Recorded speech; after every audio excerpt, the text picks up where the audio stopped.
And welcome to the ISL Podcast. I'm your host today, Ivan Grigorishin, and today with me we have Coach Steven Tigg from the London Roar, Head Coach James Gibson from the Energy Standard, and Head Coach Jonty Skinner from the Cali Condors.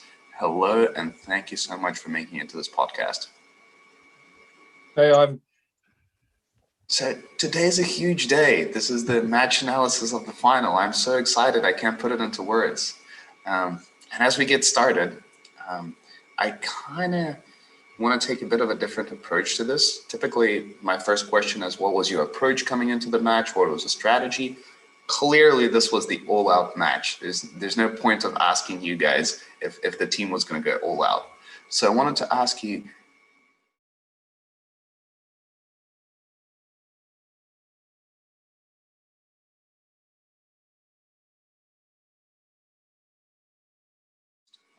James, do you want to start?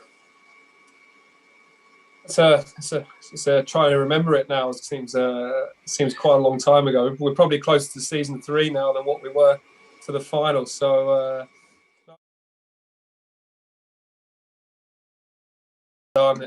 just be respectful of the opposition all the way through. Like, we knew just how good the Cali team was.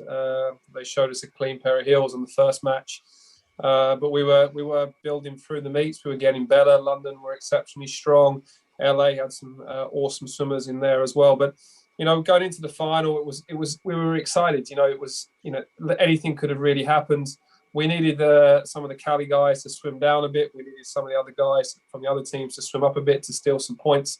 And in the final, what we learned from Vegas the year before, you're all stealing points off each other.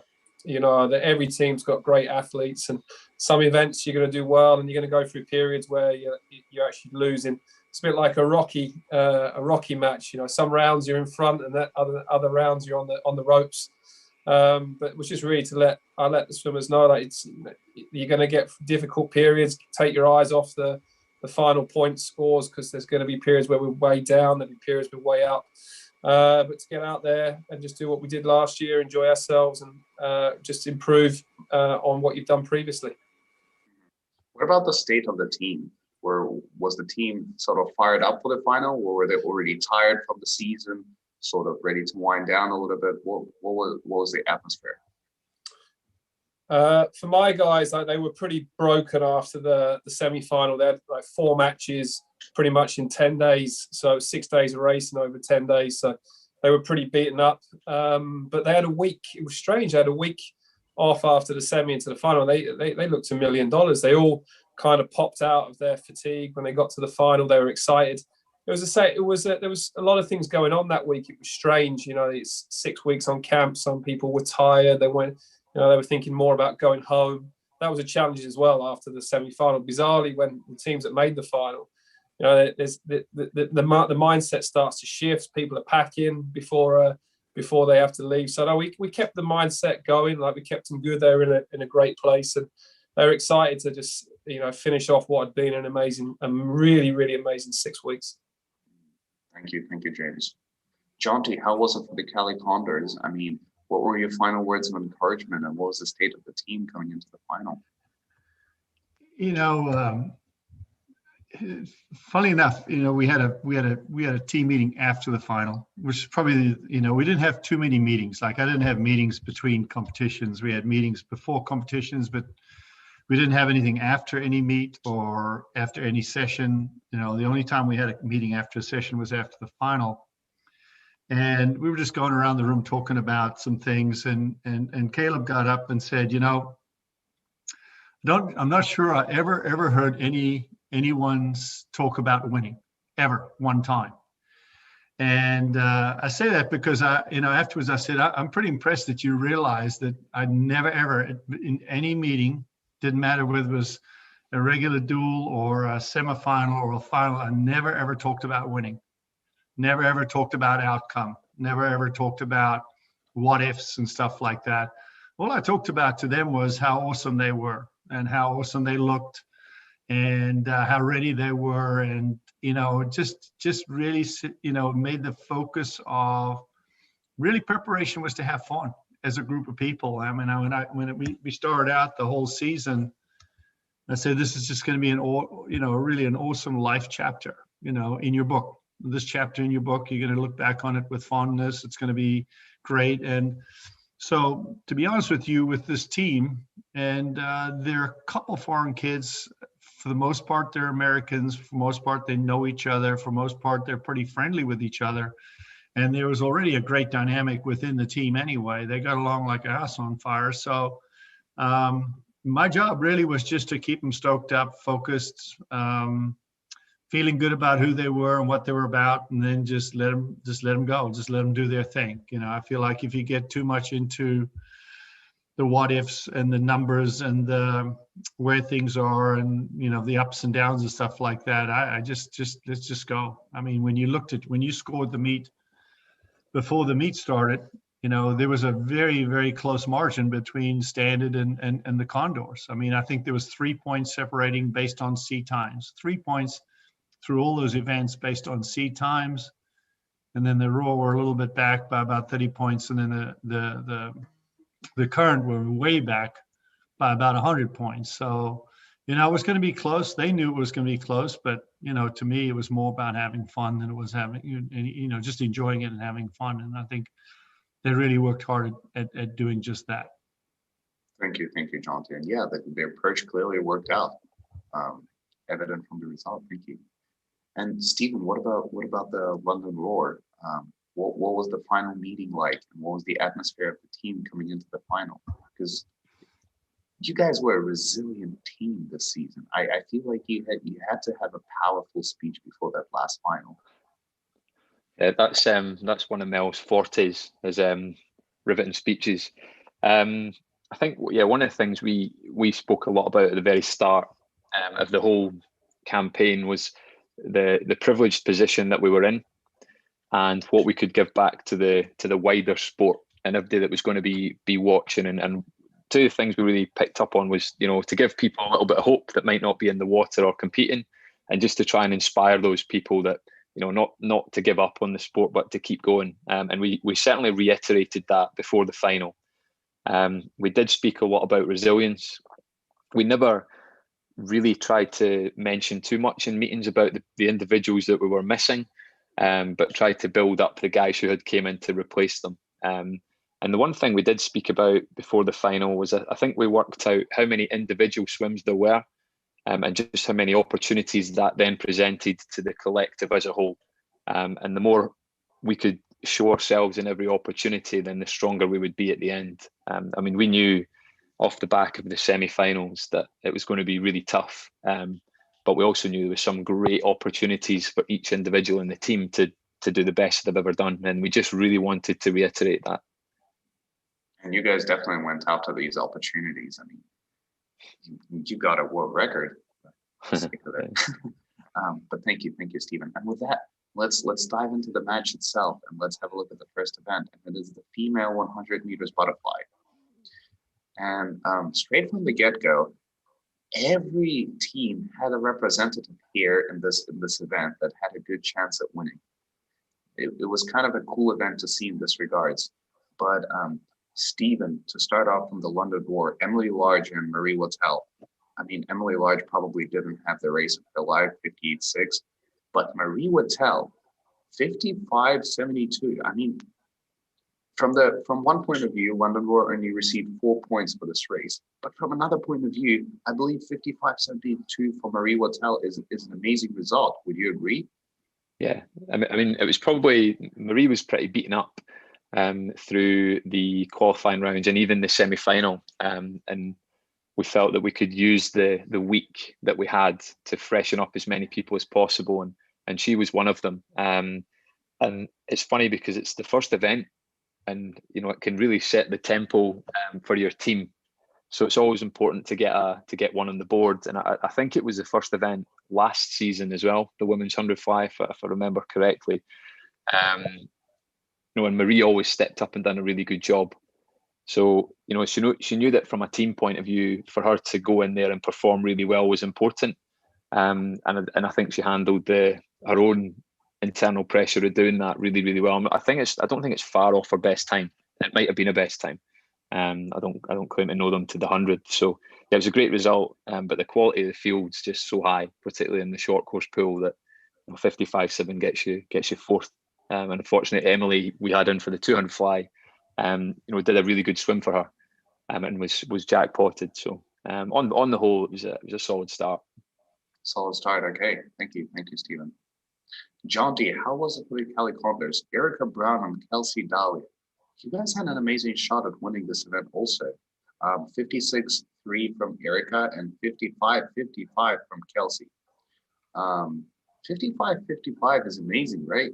And judging from this performance, Kelsey must have been happy about this result, and especially seeing how the team reacted after you guys had back-to-back wins after this event. So the team must have gotten fired up a little bit from that swim, right? Yeah, Kelsey kind of struggled a little. I mean, she was one of these kids that was away from regular training, because of the COVID restrictions and stuff like that. So she was in decent shape, but her, racing ability, she hadn't seen blocks. I mean, there were a lot of things that she had not been able to kind of get into her training. So when she arrived, she was pretty green, sort of beat up in some ways, but not really match ready. And it took a while for her to sort of get to the point where she was match ready. And at the same time, it was a bit of a struggle mentally to get her mind, positive and, focused in on what she can do. So, the last two events, the semifinals and finals, were really good swims for her. The team knew she was in a bit of a struggle. So when she was able to really put it down and lay one down in the final, that kind of jacked them up because they knew what she was going through and they knew how that result impacted them. Brownie was same thing. I really thought Erica Brown was going to set the world on fire, but I mean, it's just, you don't know. Sometimes you get into competitions and they don't come out, they don't sort of unfold the way you expect them to do. And it was a bit more of a struggle for Erica. And we actually stopped her. We didn't swim fly at all the last couple of events.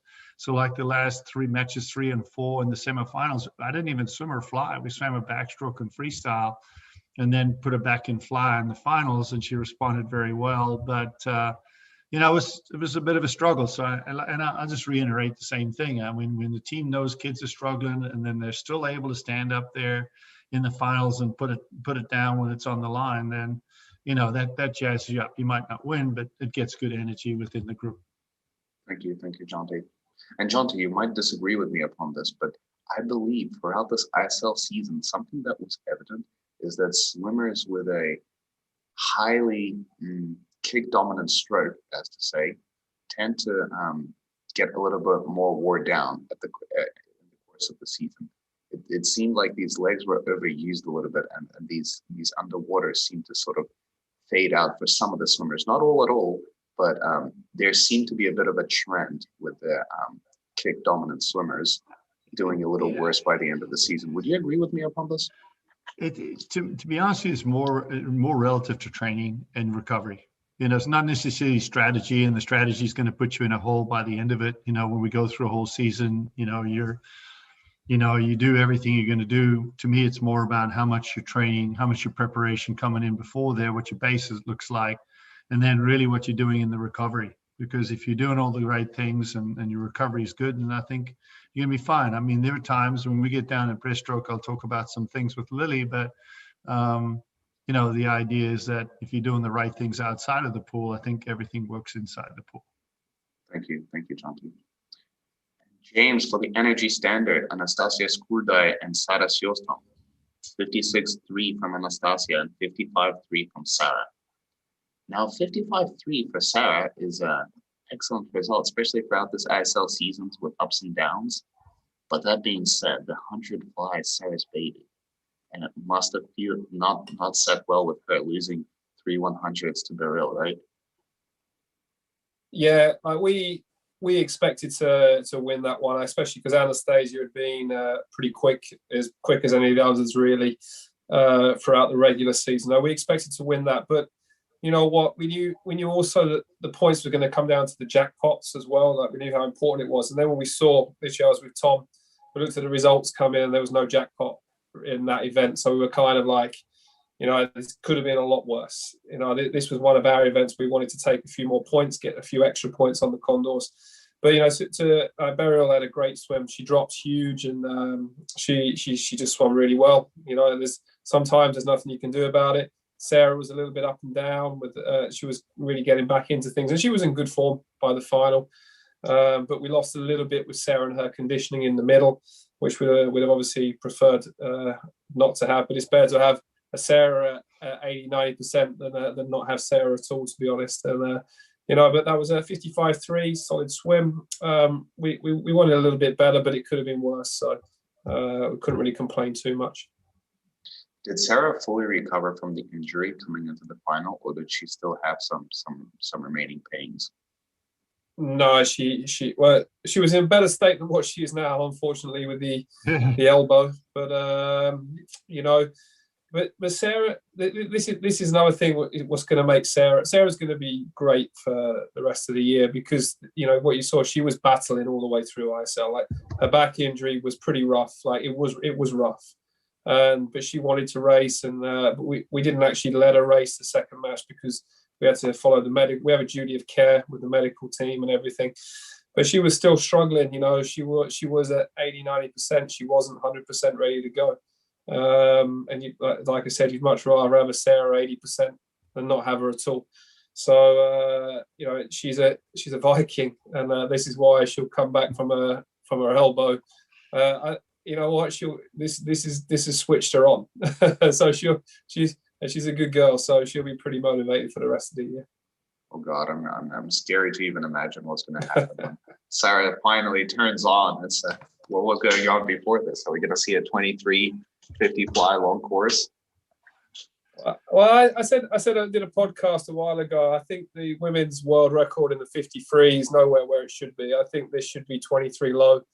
No female swimmer has really got the hang of the straight arm stroke yet, because they haven't got the strength and the power really. And when they go too deep in their catch, they bounce and they cross out and they snake quite a bit more. But Sarah's not far off, and when there's a female that really connects, they're going to take the 53 to a whole other dimension. Maybe the rehab work on the elbows and everything will help her. You never know. There's another big swimmer in the sprinter community coming back, Rikaka. Rikako, yes, fantastic. Yeah. Fantastic. What a fantastic story. It is. It would be nice to maybe see her on Energy Standard, maybe on the Tokyo Falcons. We'll see how it plays out, right? Yeah, I got first choice. Okay. But thank you for that. And with that, let's move to the next event, and it is the male 100 meters butterfly. And James, from the get-go, Zir Gregor and Chad Leclerc for you in this event. First of all, outstanding performance from Zir, in my opinion. 50.44 for Zir. I think this is an amazing result. And 48.45 from Chad is also not bad at all. It wasn't that far from his own world record. Are we happy about this performance? And because clearly there's not much to be done when there's a 47.7 in your heat, right? Yeah, like this event was one of the standouts, and you look at the whole field. To come eighth, or come sixth, you got jackpotted. It was 49.8, you got jackpotted. That's a serious event, You swim 49.8, you get jackpotted. Craigo, 50 point was I think it was a new Estonian record, finishing in last place. This event was just insane. Like Tom Shields, Chad on 48.4s. I think 48.4 was around the old American record beforehand, but Caleb just took it to. Sometimes, like I said, I've said many a time, it's just chapeau. I'm a fan of great swimming, and what can you do? Chad swam the second fastest time of his life, pretty much. But he got beat by a guy that just took it to another dimension, and it's good to see that Chad was there or thereabouts, and Tom at halfway. Caleb made it an interesting race, but he just applied the gas down the second 50. But we expected it. That was part of our points prediction, and but seeing 47.7 as a swim fan, that was quite nice as well. Oh, that was amazing. I totally agree. As a swim fan, that was a pleasure for the eye. And also, 6 years ago, 3 people would have been under the world record line out of this heat. This heat was insanely strong. 48-47 from Tom is, I believe it's right around there with the old American record. You're right. It is. Thank you, James. Thank you, Jonty. And Jonty, please tell me, Marcin Cieslak 49-18, which is an amazing result also, but it kind of got overshadowed by that 47-78 from Caleb. That was just insane. Could you talk me through it, sort of what happened in the team booth after? How did you guys react to it? How did he react to it? Well, now when you have someone like Caleb, in a team environment, not only is he have a lot of energy as a human being for his teammates and how he goes about his business, and he's very, very process oriented around a meet. It's like, get in at this time, do this, do that, timeline. He swims many, many events in the lineup. So, like you said before, the probably after this first meet when he had a couple of good swims that weren't really Dressel-like. I mean, he wasn't very happy with them. And, his take on it was, listen, if you have a bad race, you can have your own little pity party for a minute, but after that minute's up, let's move on. Let's get ready for the next race, which is pretty much his tactic. But for this one, I mean, his first race out of the box, I mean, Coach Troy, I think, trained him extremely hard through about match 3. And he was doing a lot of work through about match 3. And then he started resting from match 3 into 4, so you could see some of the improvements. And then he got more rest in the semifinals, and you could see what happened there.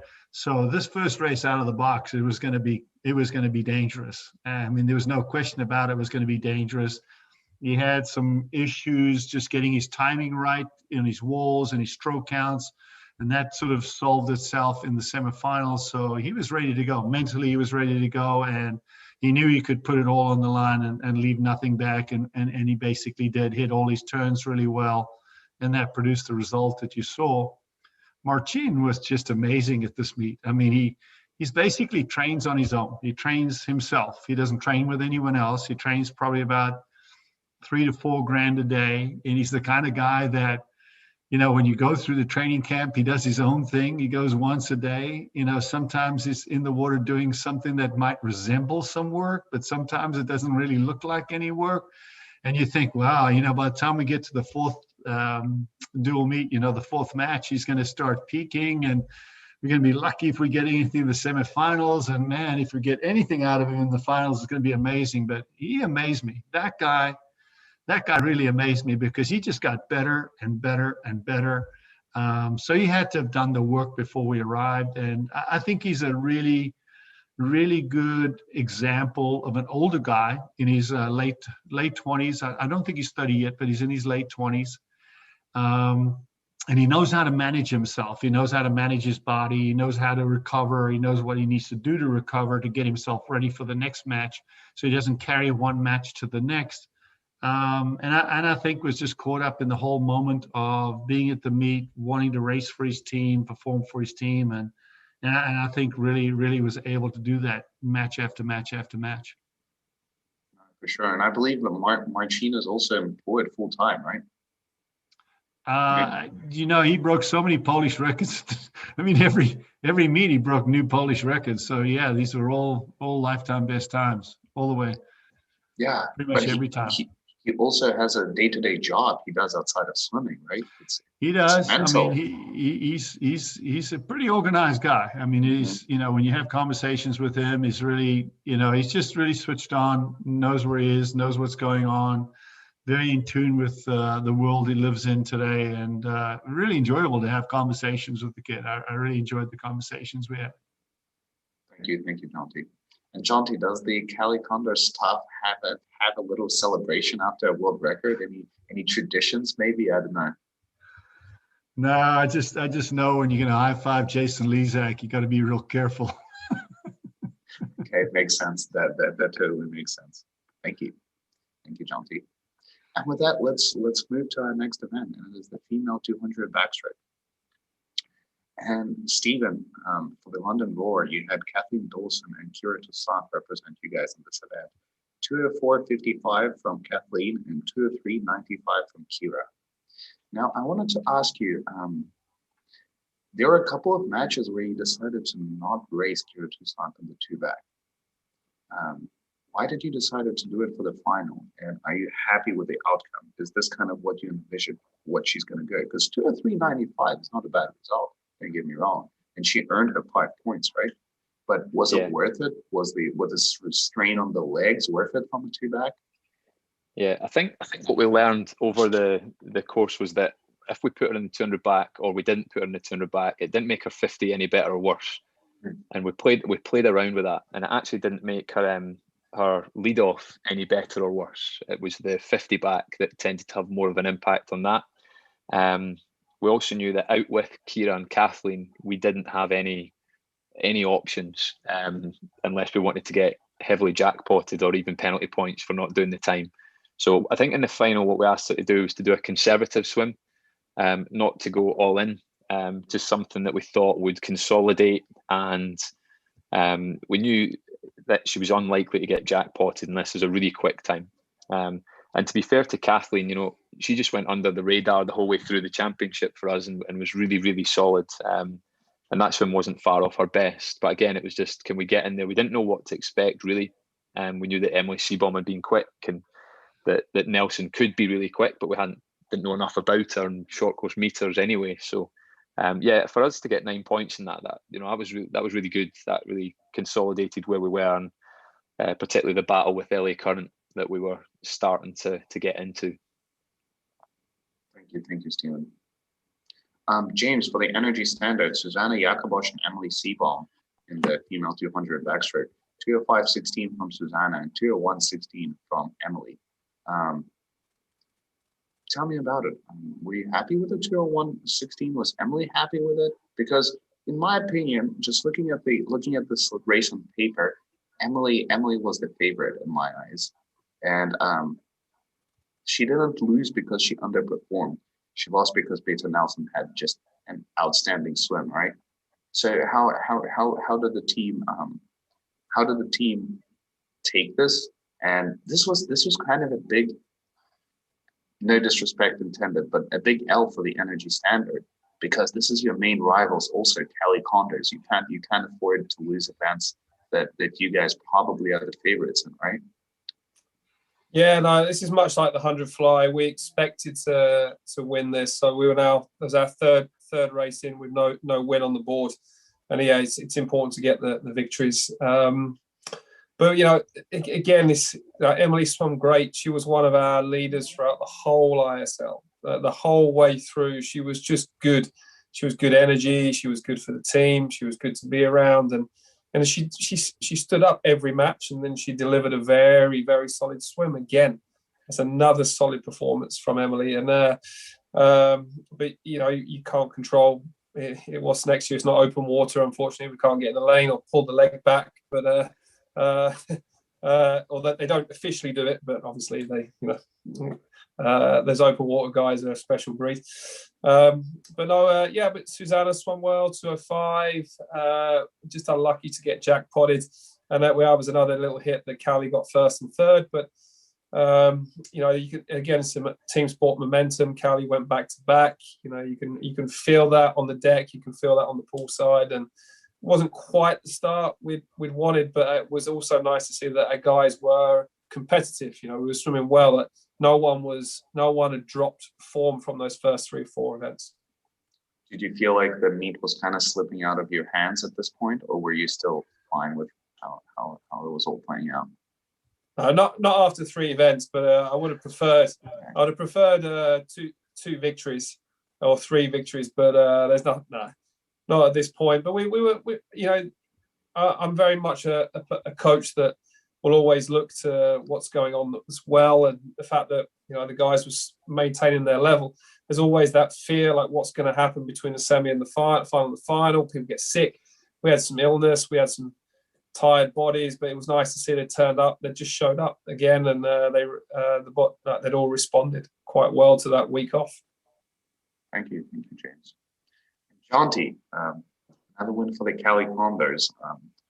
2:00.27 from Peter Nelson and 2:01.94 from Haley Flickinger. Amazing result, right?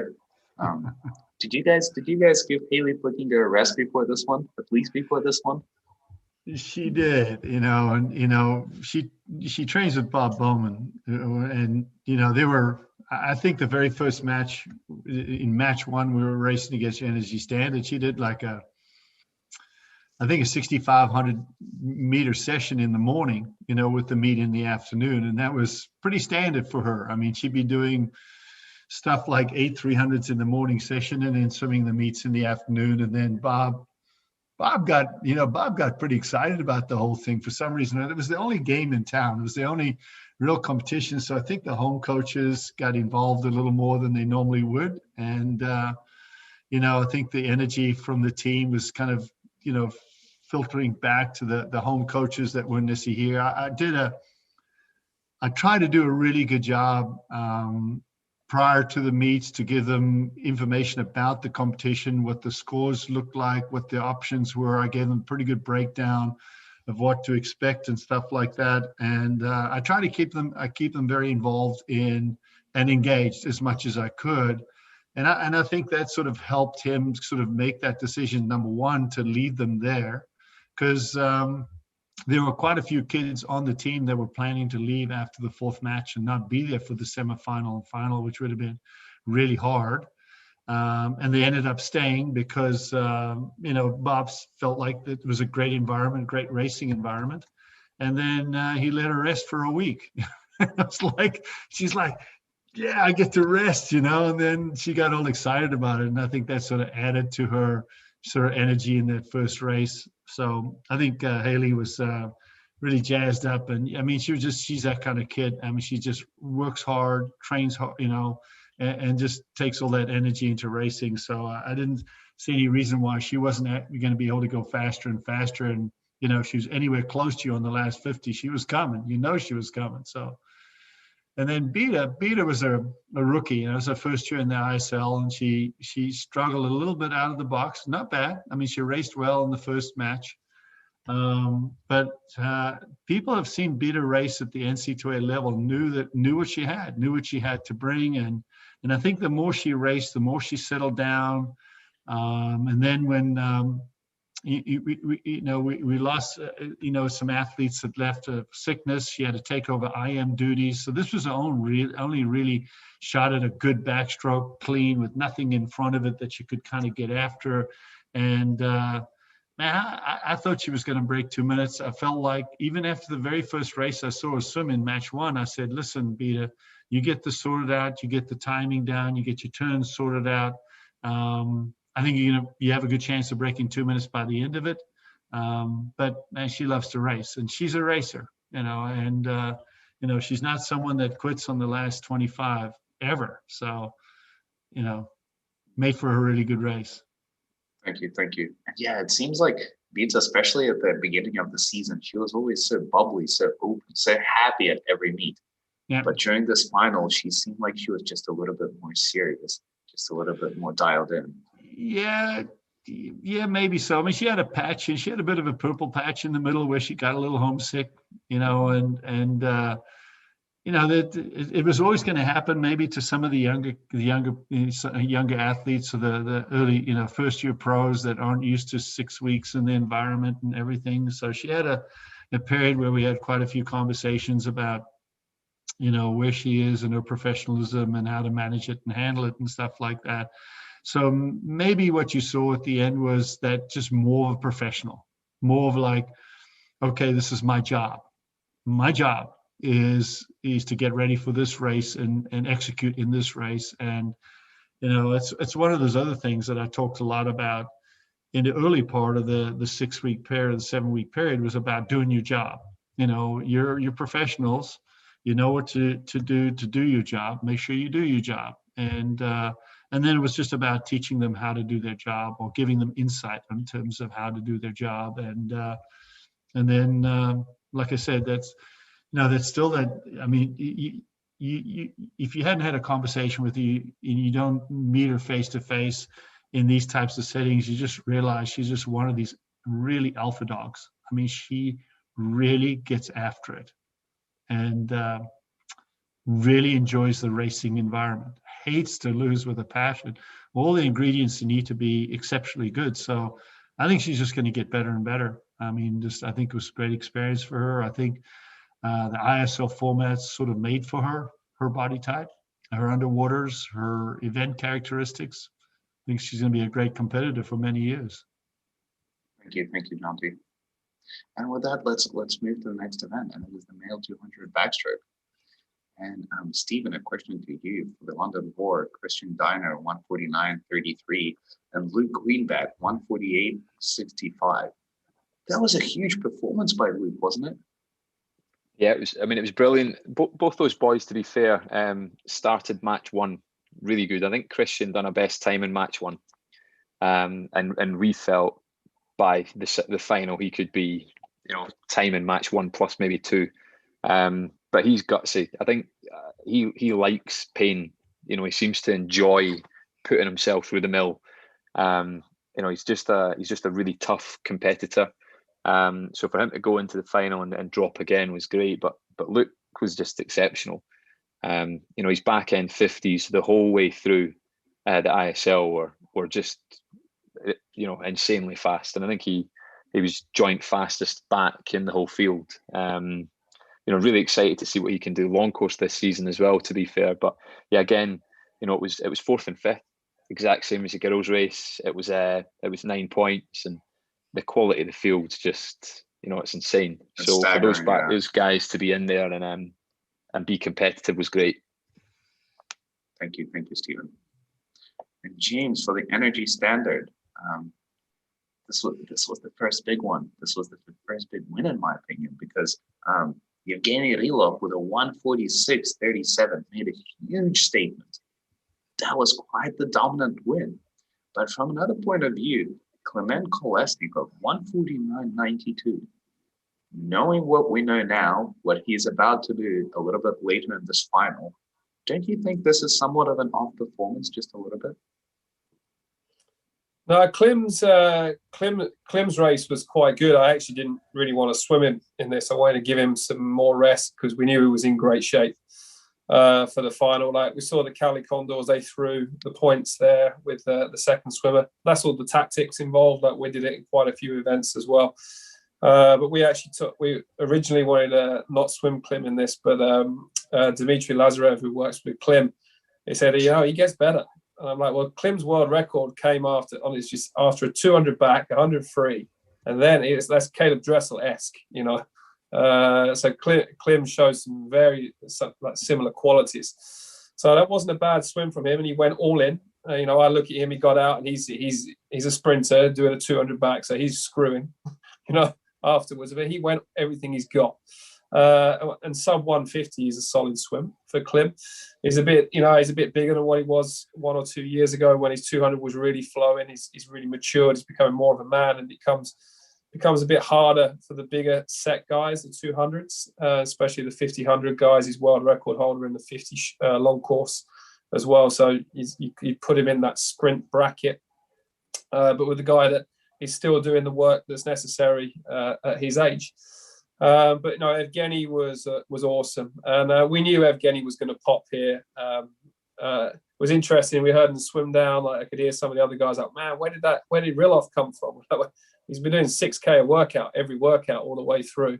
And he's had 3 or 4 days rest now, so we knew he was going to do something special, and he had the element of surprise. Like everyone else, like every other coach would have looked at the form book, they wouldn't have expected him. No swimmer in the field would have expected him. And he knew we had the strategy down, was to push on the second and third, second 50. Murphy turned him first, and Evgeny wasn't winning after 50, but he took over a second out of Ryan on the second 50. And then he pushed on the third. And by the time Ryan realized, it was too late. It was too late for him to do anything about it. Evgeny was out. And a guy as conditioned as Evgeny is, he was never going to get caught. If Evgeny turns first at 150, he's winning that race.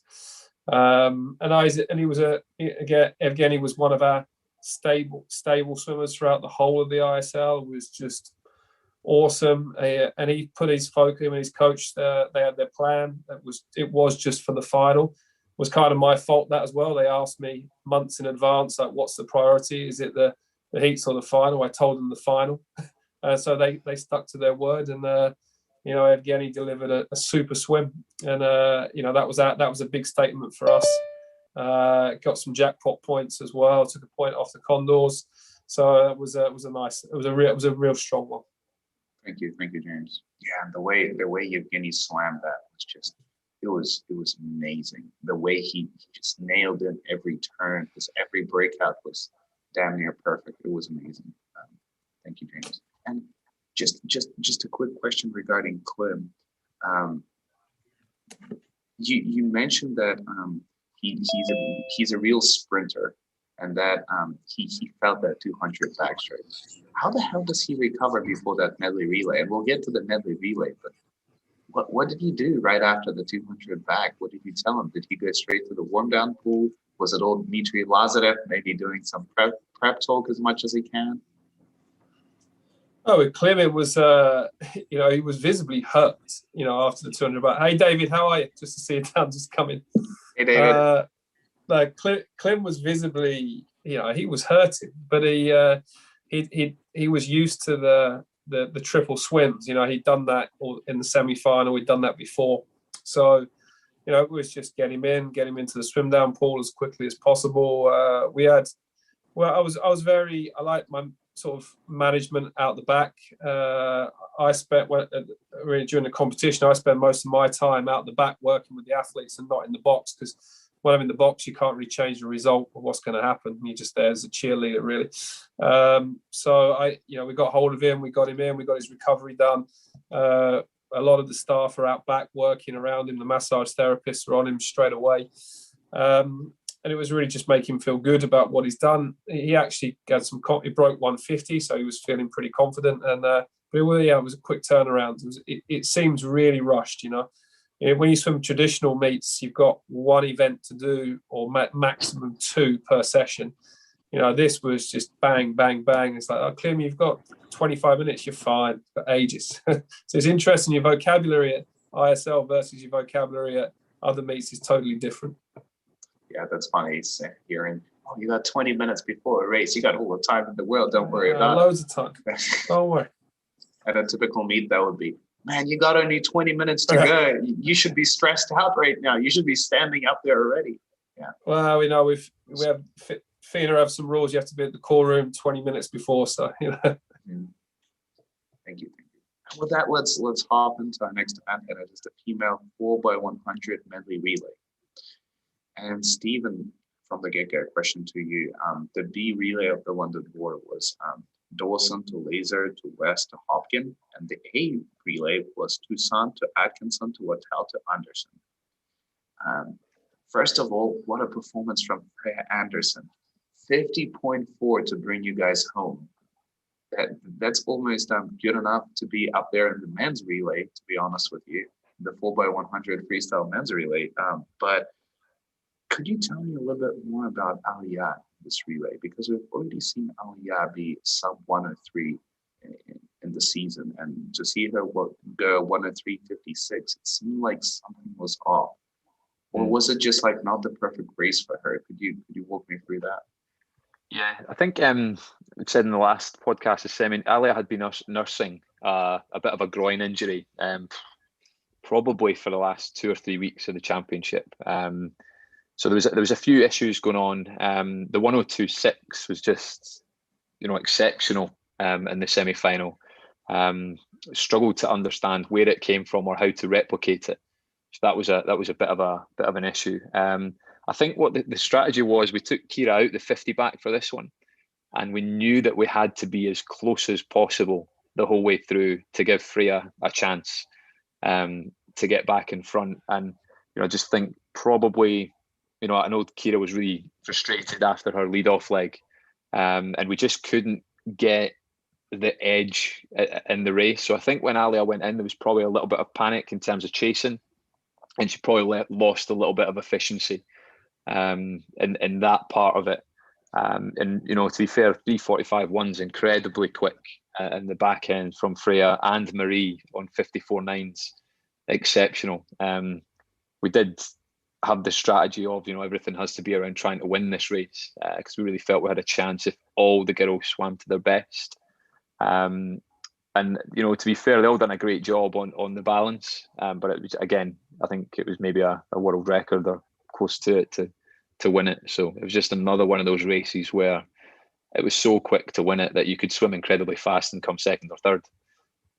Yeah, that was an incredibly tight race. The first three teams were right there next to each other. Yeah, you're totally right. Thank you. And James, for the energy standard, the A relay was Sjöström, Banic, Pilato to Seabom. Did you guys have in plan winning this event, or was it sort of gain as much points as possible? And I have a thought after this, but could you address this question first? Pretty much the whole we knew that the whole ISL Championship for us depended on these two medley relays. That was it. If we didn't win, we had to win both. We had to win the male and the female to have any chance, because we knew that Cali would go for breaststroke and the skins. We knew probably London would choose backstroke. So you can second guess what the other teams are doing, because they'd want to avoid Sarah, they'd want to avoid some of their other guys. So no, all of our guys they were solid. They were just slightly off of their best. Had they all swum their best splits, we probably still wouldn't have won that medley relay. Like 55.6, 102 for the start from Cali. That they'd already set it up. Like our guys were good again, but it was just slightly off. Some of the takeovers were a little off. But after that point, after we come third and fourth, but you knew it was going to be a struggle, because you can read the events, you can see how everyone is swimming. Yes, it was close on day one on the points. It wasn't too far away, but those skins with Cali's events to come, the men's 100 medley especially, and a few other jackpot events they had, it was just gonna, it wasn't going to be plain sailing. So it was always going to be hard to do what we did last year, come over the top, like actually have the meets exciting. I know the jackpot rule was awesome, but it also killed a lot of the second days, really, because you could already predict the results. So no, there was a bit of a hammer blow for us. Like, obviously, we were still going to come out and try on the second day, but it just made life a little bit more difficult. Thank you, James. And James, if you guys won this, what stroke would you went for the women's skins? Butterfly. It would have been butterfly or freestyle. Definitely butterfly or freestyle, because but we were also thinking Beryl was great on the fly, but we'd probably have gone for freestyle. We'd have probably gone for freestyle with Femke and Sarah. Fly would have been such a treat. It would have been such a dogfight. Because we'd have had to go 1-2. We'd have had to go 1-2 in the final to have any chance of even winning that. Thank you, James. And Jonty, the Cali Condors, once again on the top here. Your A relay was Smoiga to King to Dahlia to Brown, and 55.6 from Olivia. It's insane. And then straight off that, James already touched base upon this 102.4 from Lily, and a 54.7 from Dahlia. This was like these three legs were pretty much pitch perfect for the Cali Condors. And Erica Brown at the end, 51.7, another excellent swim. Probably not to the level of a 102.4 from Lily, but still clearly enough to seal the deal. Did you guys think the meet was kind of over at that point when you got to pick the straight for the skins for the women? No, we knew we had to win one of the skins. I mean, you had to win one. If you lost control of both skins, it just made the meet a lot more tenuous, and obviously said less in control. And again, it was one of those things where, we never really, it's the kids on this team they're just great competitors, and they're very resilient. I was so concerned about making sure that we won that relay that I approached Olivia and I said, "Listen, Olivia, listen. You don't, we can take a kind of like a hit in one of these individual events before the medley relay, And, instead of getting 3 points, get 1 point, and take you out of it, and just take the one and take a hit of 2 points. So you'll be a little fresher for the medley relay. It'll kind of make sure we have a really good front end on the backstroke. And she looks at me, she goes, "No, I'm swimming them all," and I'll do the medley relay. And that's just the kind of person she is, and there were a couple of times, to be honest with you, where Kira didn't swim the 100. I think I can't remember what event it was. She jumped out of one event that she would normally face Olivia during the meet, and then I just be in Olivia's face and I say, "Yeah, they're resting those other girls. They're rest enough for you. Don't let them." I just got that fight response out of her and just got her fired up to just get ready to go hard, and she did, man. She was really good about being in a position where she was maybe a little bit tired. Chips were down, had to perform. Your competitors were a little maybe more rested than you were, which made it even tougher, even stronger, and a little more aggressive. And every time, semifinals, finals, she did the same thing and just laid one down at the front end of that medley relay. And when you backstroke, breaststroke combination, put it down there, just like James said, you put yourself in a position where everyone's playing catch up and trying to overswim, trying to catch you. You're good, and all I said is, as long as we get Erica, because Erica's a really small girl. She's, she doesn't need to be swimming through the waves. She needs to be out in front of the waves, which is kind of where she was. And we knew Freya was going to come along like a freight train. It's just holding her off, and just, again, it worked out exactly the way we wanted it to, and put ourselves in a position where we were going to change, obviously going to pick skins for our breaststroke, put our breaststrokers up for skins, and gave us control of the meet to some degree. Thank you, Jonty. Yeah, I remember analyzing this event before it happened and thinking, man, Kira's rested. They were so close. Kira just set the world record. This is about to be so good. And then they start swimming, and you're like, oh God, what is going on? Olivia's on fire right now. It didn't quite add up in my mind, especially with the events she's already slammed. But hey, I guess Olivia is just another breed, right? It was amazing. Thank you. And with that being said, let's hop into the next event, and it is the male 4x100 medley relay. And David, welcome on the podcast once again. And first question to you: your A relay, Murphy to Silva to Shields to Rooney. To start things off, Murphy 49.36. Unfortunately, losing to Clement, but Clement set a new world record. How did that sit with Murphy? Just interesting. How did he react after the swim? Because Murphy's probably not used to losing almost a second off the bat on a relay, right? David, you're muted. Yep. I think there's no doubt that he's such a fiery competitor. I mean, really, when you get to the finals, I mean, the people that are getting, the athletes that are getting these teams to the top four teams are the most competitive athletes, and that's part of why the teams are in the top four, is the collective efforts of these competitive monsters. And certainly, Ryan's one of those guys that first of all, he just doesn't like being beat at all. And secondly, I think he also, he was one of those guys that when he's setting up for relay, he's taking the relay on his shoulders. He knows that he's the guy that's setting up the entire relay, and he knows we've got spots where they were very strong on the relay, and there's spots where we have a little bit of weakness, and so he's got to be on. And we knew everybody's going to be in their best at the best game. So you have to congratulate the great swims. Even when you don't touch the wall first, but I think that 49.3 was a very, very solid swim for what we needed to start the relay off with, and so we were pleased with that part of it. Thank you, David. And 48.0 from Tom. That was another amazing swim in the relay. You guys had to be happy about that, and especially Tom is such a person that thrives in relays. He loves competing for the team, right? It was so cool to see Tom throw down 48.0, and sort of received a little bit of payback with Dressel almost. He actually out-touched Caleb in his respective leg.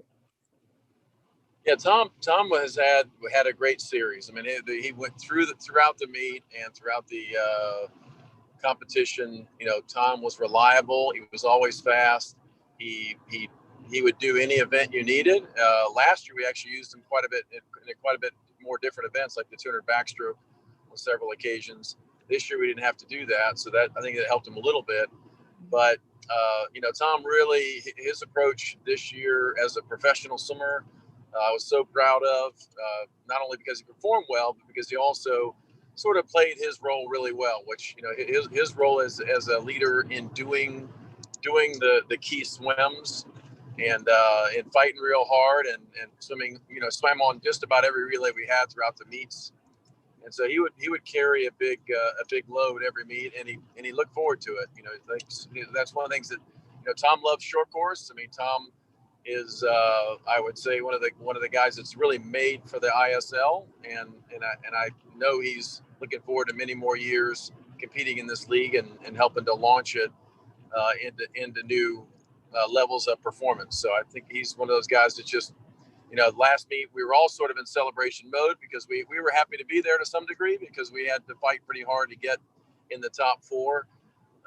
We knew we had significant weaknesses and that we would, if with the medley relays, we would have to, or somebody would have to win for us to have a chance in either of the skins, because if it went to breaststroke, we weren't going to be able to push into the finals more than likely. So Tom was you know, he was one of the stars of the league really, and I think he'll continue to be a star in this league. Thank you, David. And you guys got pretty unlucky with the choice of skins. I mean, breaststroke was probably the skins you guys least desired. You guys were very close to defeating energy standard here. If you were to pick the stroke for the skins, what would it be here? I think the skins for us and the men's side, it would have been backstroke every time. Backstroke with Ryan. Just because of the three, he was really good swimming through the different races one after another. And then the women's side, you know, honestly, I think freestyle is probably what the combination of Abby and Beryl are pretty darn strong. And I'm not sure we saw Abby's best skins. She was just learning this league this year as a rookie, and I think she's going to be dynamic in the league in the future. But I think she would have been better if she'd had some more chances to raise skins in freestyle. Thank you, David. And James, for the energy standard, I mean, talk about highlights for a team in competition. Your A relay, Kolesnikov to Shimanovic to Leclerc to Manovic. 48.5 from Klim to start things off and a new world record. That was huge. And I mean, in order to somehow keep energy standard in this race for the gold of the entire season, you guys needed that race really bad, didn't you? Yeah, like we were getting stronger and stronger on the medley relays. Like we made a mistake with team selection on the first meet, and we didn't do that again. So, you know, with Clement, that was only 40 minutes. He done the men's 4x1. He went 45.2, and that was only, this event was 40 minutes after. So when you take into account 5 minutes to 10 minutes after the race, messing around, you got to be in the core room 10 minutes before.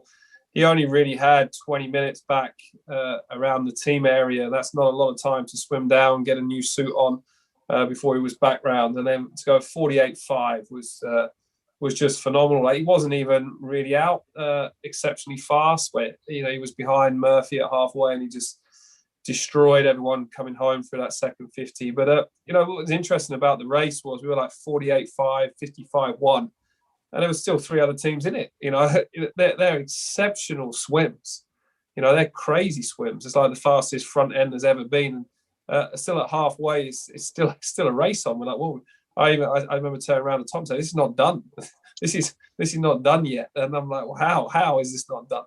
And you know, Chad went in. He was solid again. And then we actually got a little bit of a lead going into the last leg with Flo. And Flo actually could just cruise the last 25, and he was fine. He didn't have to go full on into that one. But no, it was interesting because we had to decide on the skins. And then the skin selection was just going to be against Cali. I know Ilya didn't win. Adam won the race in the skins, but that wasn't the important thing. It was just where we could try and take as many points off of Cali as possible. We knew they'd put Caleb in as well. We were actually a little bit nervous. What's he going to do in this? We were hopefully he was going to be pretty worn out by then, but he wasn't that worn out, was he? He still had a good go. James, what about backstroke though for these skins? We haven't ever seen Caleb do an individual backstroke race, and you have probably the largest number of top level backstrokers on your team. Well, that was we had the world record holder short course, the world record holder long course in the 50, Evgeny Rylov and Matt Grievous. But that was going into ISL, we were dead set like we're going backstroke every meet. And then the first meet, LA Current chose backstroke. Our guys were just horrendous at 50 back. I think we got in the individual, we got like 6th and 8th in the first meet, and Klim hadn't swum it. So it was an unknown quantity. Evgeny was coming into form, but again, we just needed to make sure we got both swimmers through the first round really, and we couldn't really guarantee that. We knew that Cali were pretty strong in the back. Coleman Stewart was really coming into his own, and we just chose a safer option. Let's say we knew Ilya was going to be strong, and we went with the breaststroke. Fair enough. Thank you, James. David wasn't happy. He sent a nice text message out. Thanks for the skins choices, guys. We knew that. We knew his opinion. I mean, even as a swim fan, I kind of wanted to see backstroke so bad, especially because we've seen so many breaststroke showdowns in these skins coming into that. But thank you. Did you guys throw a little celebration after the Klim world record? I don't know. Did Dmitry Lazarev maybe do, a backflip from standing or something? No, I think we always had a debrief. We always had one or two beers every night just to talk about what was going on, but we still had a job to do on day 2. So muted celebrations, put it that way. Okay. Thank you. And with that being said, let's move to our next event, and it is the female 100 meters freestyle. And Steven, I got a question for you. Marie Wottel and Freya Anderson for the London War here. And 52.37 from Marie and 51.43 from Freya. Now, 51.43 sounds like an amazing time, but with the knowledge we have from the 4x100 medley relay, we've seen Freya the day before do a 50.4 off a relay start. Do you think 51.4 is where she really was sitting in terms of her individual performance, or she had more in her potentially? I think she's definitely got more in her from a potential and a physical point of view. I'm not sure from an experience in racing short course meters, she's quite there yet. I think if you look at the 50 freestyle best times compared to some of the girls in the field, she gives away a lot on just pure flat speed, and she struggles to claw them back. So I think there was a little bit of fatigue, and in the end she was only 5/100ths away from actually winning the race. But yeah, the skill element is still something that Freya's trying to refine. There's a few walls that she gives away, quite a bit before she tries to make it up on the free swim. So I think from that point of view, yeah, definitely there's more in there. And I think, season 3, 4 and 5 could be really exciting for her. But again, she's just learning how to swim, particularly in the short course pool. It's just not enough arm strokes for her to really get it going. So good race and good experience for her to get in and mix it with those girls. Thank you, Steven. And someone we haven't spoke about this much during this match analysis, but Anna Hopkin was kind of the unsung hero of the London War. She was doing so well in every single relay split you guys had her do. That straight arm technique, it looks amazing. Could we expect to see maybe Anna Hopkin more in individual swims in the 100 freestyle in the upcoming season? Yeah, I hope so. It was just unfortunate with the way we had to pick the team and what was offered in other events. And I think she's got quite a lot to offer on some of the other strokes, to be honest. I think she'd be quite a handy 50 fly specialist in the short course pool. So I think going forward, absolutely. But there's so much depth in the 50 and 100 freestyle across all the ISL teams. It's hard to get in and be the 50, 100 freestyle kid. You know, we've seen from Energy Standard that Pernille Bloom was really only as well. She's Olympic champion on 53. And that was just one of the issues we had with the females. Completely different to our boys. But yeah, I think she does deserve a shot and you know, can be used that way through the next season. Thank you, Stephen. And David, for the LA Current, Abby Whitesong, Beryl Gastadello. 51.42 from Abby, 51.38 from Beryl. David, tell me, was Beryl kind of getting into that unstoppable mode at that point?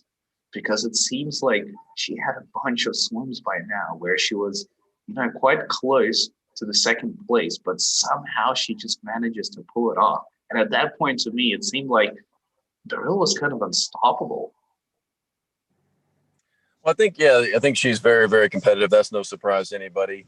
Last year at the ISL was you know, Beryl's breakout of her career. I mean, she had done some really good things before that, but the confidence she gained by the experience in ISL carried over in the long course season, and it certainly carried into this season. This season, she was a captain, and she took on the role of a captain really well. I think to some degree, much to the surprise of some people, that she was, you know, such an excellent leader and official captain, and I was really pleased with that as well, because I didn't know how that would go with it. You know, I was wondering if we should, you know, try to vote another captain so we'd have somebody else to sort of rely on if things weren't going well with B. But in terms of pure racing, I think B loves it when she's near as close to the 75. And the thing, I'd say her skill that was beyond what a lot of her competitors had throughout the entire meet, but became more and more obvious as everybody was faster and faster and faster, and minor things made a difference. But her breakouts are unbelievable on freestyle. She comes out of the underwater kick, which she's very fast at, and she transitions to the surface so smoothly and in perfect rhythm every time. And that's where she makes that big move on that last lap. And I do think she has a very good idea where everybody is in the field and has a good look, and to the frustration of many. But you know, I think she's worked hard to put herself in that position, and worked hard on a mindset to try to fortify her confidence, which hasn't always been there, that now in this league is just coming through like gangbusters. Thank you, David. And yeah, you speak about that smoothness of Beryl's transition from the underwater to on top of the water swimming. I feel like that's something that gets neglected quite a bit by especially younger swimmers nowadays. Is there anything special Beryl does on her day-to-day training that allows for that perfect transition from the underwater to the on top of the water without losing any speed? Well, I think one of the things she does is she doesn't overtrain. It's like when she's in doing her training, she trains precise. She does things that prepare her well. And if it looks like when she hits a point where she's sort of tired in workout or can't execute good skills, Jason adjusts the workouts. And Jason was sending us ideas for sessions from College Station, Texas, but we were getting a really good feel for her as the meet went on. Mike Weston was doing a lot of the coaching of her. You know, he's come in from New Zealand, but an excellent young coach. So he was kind of working with her in terms of her event preparation, and I thought he did a great job of helping her manage her multiple events and recovery, really. And to some degree with Beryl, she really enjoyed multiple events, but she would hit a wall often. There were times on that last relay, several of the meets, where you see a split that wasn't quite what you expect with her from her name. So she had a limit to what she could do. So it wasn't just unlimited, but I know she loved the challenge of doing multiple events. Thank you so much, David. And let's move to the next event. And it is the male 100 meters freestyle. And James, for the Energy Standard, Flo Manady, 46.07, and Yevgeny Rilo, 46.27. Yevgeny has always been a notoriously fast 100 freestyler, especially when he's in shape. Even his 50 freestyle can be quite impressive. But you had quite a bit to play around there. You had a potential of Sergei Shevtsov, Simonas Bilis, Ben Proud. I mean, these people were relay only, but potentially they could be there. Yet you have trust in the backstroker that's already swam quite a bit and has quite a bit to swim to go. Were you happy about this, and how did you come to the decision of you racing Yevgeny? You also had the opportunity of Klim there, who's very close to Yevgeny when it comes to 100 freestyles.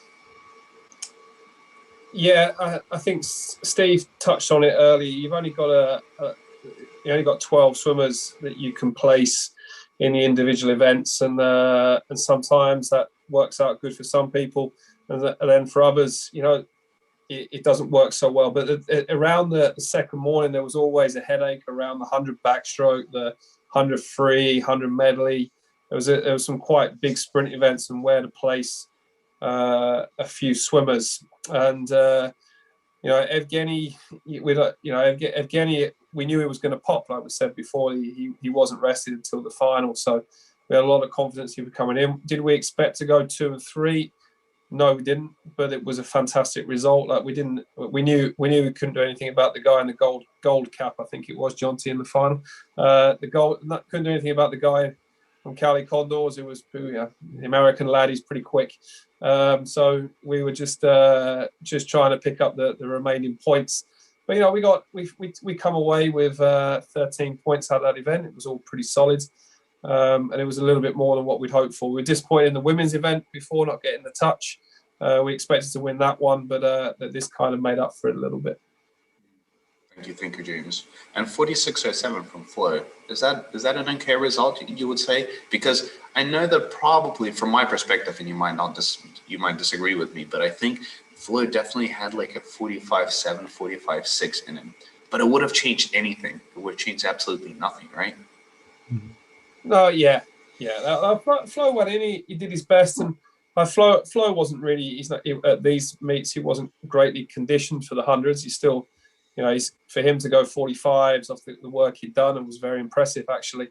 And he even went into that one with measured expectations. Save a little bit of your energy. We got a big we had to go 1-2 in the relay. Later on, I was throwing everything at it. We split the relays later on just to try and claw some points back. So he knew the priority of the day was the mixed 4x1 freestyle relay that was going to come up later on, because we had to go 1-2 in that just to try and get anything back on those guys. Thank you, James. And Jonty for the Cali Condors, Justin Rest to Caleb Dressel, 56.32 from Justin and 45.08 from Caleb. Now, don't get me wrong here, 45.08 is insanely fast. But judging on Caleb's performance of the 100 fly, the 100 IM, and knowing that the world record is so close, I mean, we had Amaury Laveau from the London Vor sitting there, sort of being a little bit happy that his record stays. But do you think that Caleb swam to his fullest ability here, or did he have something in the tank? Maybe something went wrong? Because even judging from the time drop he had from the semis and the IM and the fly, it seemed like there was a 44 high 100 freestyle incoming. Yeah, I agree with you. He's when you have conversations with him about the competition, and he's a very team-oriented guy, and he understands. I mean, everything in his mind is basically team-based, doing it for the team. He knows that the 100 IM is the pivotal event in the meet. I mean, it is, and especially after the semifinal, when the LA Current was sort of in the hunt all the way up until the 100 IM semifinal, and when that jackpot hit in the semifinal, it was done. It was done. I mean, it was just done. The meet was over. There was no coming back from that. So he knows that if he can do the same thing and have the same impact and same effect, then pretty much it puts Energy Standard in a position where there's no way back at all. And I think that's sort of in the back of his mind. It's not like he went into the 100 free saying, I'm not going to give 100%. I mean, he gave everything he had. When he dove off the block, he was going, it was 100% of whatever he had at that time. But I think in the back of his mind, I think subconsciously he knew that he needed to be superhuman, in the 100 IM and maybe something, because I think everyone in the building thought he was going to go 44 plus. I mean, I was actually quite surprised when there was 45-0, and that, even looking back at the race and looking at it on film, you couldn't necessarily say, well, he slipped a little here, slipped a little there. Maybe the warm up wasn't as good. There could have been other factors in there, but I think in the back of his mind, he was saying, we've got a big event coming up in 20 minutes, and I need to be ready for it, type of thing. So it might have had an effect. Don't know that it did, but it might. Hey, totally justified and understandable. But yeah, wow, what a meet it would be if he would have set the world records in 100 fly, 100 free, 100 IM. Yeah, that would be mind-boggling. Thank you, thank you, Jonty. Yeah. And hopping into the next event, the female 100 meters backstroke. To start things off, Steven, Kathleen Dawson and Kira Toussaint here. 57.2 from Kathleen and 55.9 from Kira. This is faster than Kira in the medley relay, but knowing what Olivia did, I mean, it was still quite far off. Was Kira mad after that? Because it seems like Kira is a winner. She wanted to win even after the medley relay. You said she wasn't quite happy about the performance. She must have been a little more unhappy even here compared to the medley relay, because 9/10 away plus, I mean, Kira was kind of a favorite coming into this. I wouldn't say Olivia or Kira, but it was kind of a 50-50 split, right? Yeah, I'll try to get the event up. I mean, it was an exceptional swim, and I think at this point, Cali were just flying off the back of everything that was going on amongst the team, and we had a similar experience in the semi-final when momentum's in your favour, it really starts to go for you. It was a really solid swim from Kira, and by this point, was there much as a team we were still fighting for? Obviously, we were trying to build that up. I think we knew that it was likely to be third place, and it was almost just going through the motions. It's still a really solid swim. It's a bit, I think 55.0 is maybe a little bit quicker than Kira's best as well. So if she'd been down there at her best time or close to it, I still don't think she'd have been able to get the hand on the wall. And again, it was just one of those, it's almost the world record to win the race. So in most circumstances, 55.9 is excellent and you'd be clear of the field. But, to be a second behind with a 55.9 against the winners, just at that point in a meet as well, it's day two. There's a lot of emotion and energy going into it already, and people are still able to deliver those types of performances. So, again, that's one of those where you've just got to, take it on the chin. I don't think she was overly disappointed. I think she'd had a great championship, and it was just starting to wind up. She'd obviously broke the world record in the 50 in the semi-final, and I think on balance, she was really pleased with how she'd performed and the fact that she'd stayed. She was going to go home quite early on, and she decided that because of the way the meet was panning out and the opportunities that were there, it was wise to stay. So I think, she wasn't too upset. Thank you, Stephen. And don't get me wrong, 55.9 would have been enough to jackpot quite a bunch of people in any other matches. Was it not for Olivia? Thank you, James. And for Energy Standard, I mean, Georgia Davis and Emily Seabaum, 57.2 from Georgia and 56.1 from Emily. I think 56.1 from Emily is a great result for Emily right now. It looked like she really got up there and did whatever she could. And Georgia, please tell me a little bit more about her, because you've been her coach, the coach of Georgia for the longest out of all your athletes, right? It must have been an interesting moment to see her. The season is ending. this is one of the last events, and you see Georgia Davis, who's been with you for how many years? Did you have any inspiring words for her, maybe? Did you have any special feelings when you saw her race? With Georgia, it was a little bit disappointing, but she was one of the girls. I think Jonty was talking about Kelsey earlier. Georgia was in a real mess during quarantine. In Britain, I don't know, people listening at home, like even now, there's only 4 swimming pools open in the whole of Britain right now. There's 2 in England, 1 in Scotland, 1 in Wales, and every gym in the country is closed. So this is not, and it's also, Britain's not a country where you can just like leave the back door open. And Georgia was one of those athletes that she was struggling a little bit, and so her times really represented her form and where she was coming through. She was just really getting back into shape, and you'll see some better things from her throughout the year, hopefully. Like at the minute, I can't coach her at the minute because she's in a national centre with all the rules. There are only a limited number of staff. But Ivan, you missed the race of this race. I don't want to talk about the women's 100 back. I want to talk about the men's 200 fly, which was the race before that one, which I think was the race of the meet. Chad Leclos was unbelievable, and he almost Chad almost broke the world record. I'm sure David could talk about that. He come over Tom in the second 50. But for me, it's better to talk about the men's 200 fly and the women's 100 back. Sorry. I remember Chad. That race for us was, as a team, was like, we can still do this. Like Chad coming over Tom, and both those boys were amazing. I know Eddie Wang had been great for Cali Condors as well. So it was kind of a race that we were all watching, and everyone was watching this men's 200 fly. And that was our big turnaround. And Chad coming back was pumped, and he was actually gutted he didn't break the world record in that race. So that for us was a big turning point. We had big energy there, and then Cali just cut it in the women's 100 back straight away. I remember last night, there's quite a bit of people around, and I'm chatting to Chad, and we're having this amazing conversation. He's very engaged in the conversation, and all of a sudden, mid-sentence, he just freezes and looks to the ceiling, kind of.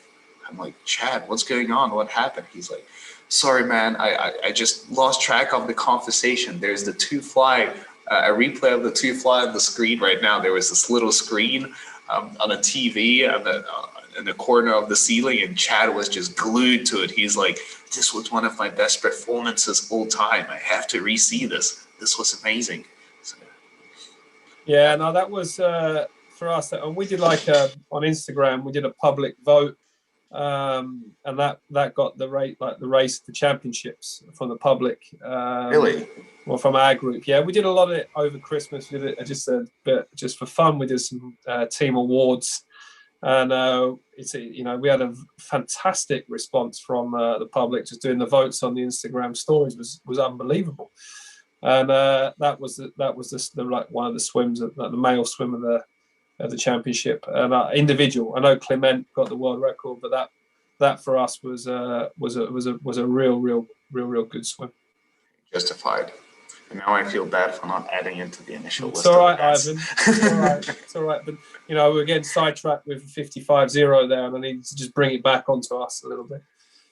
Talking about the 55-0, Jonty, 55-0. I mean, that was insanely fast. And we spoke about Olivia in the medley relay.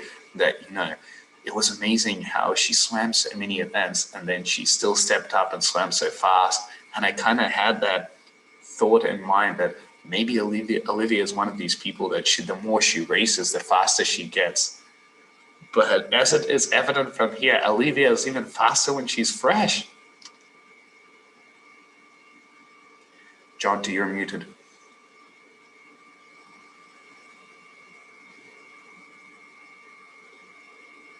There we go. She's like, they're going to wear down to some degree, when they race multiple events every day. So when you see her fresh, you see really the true athletes.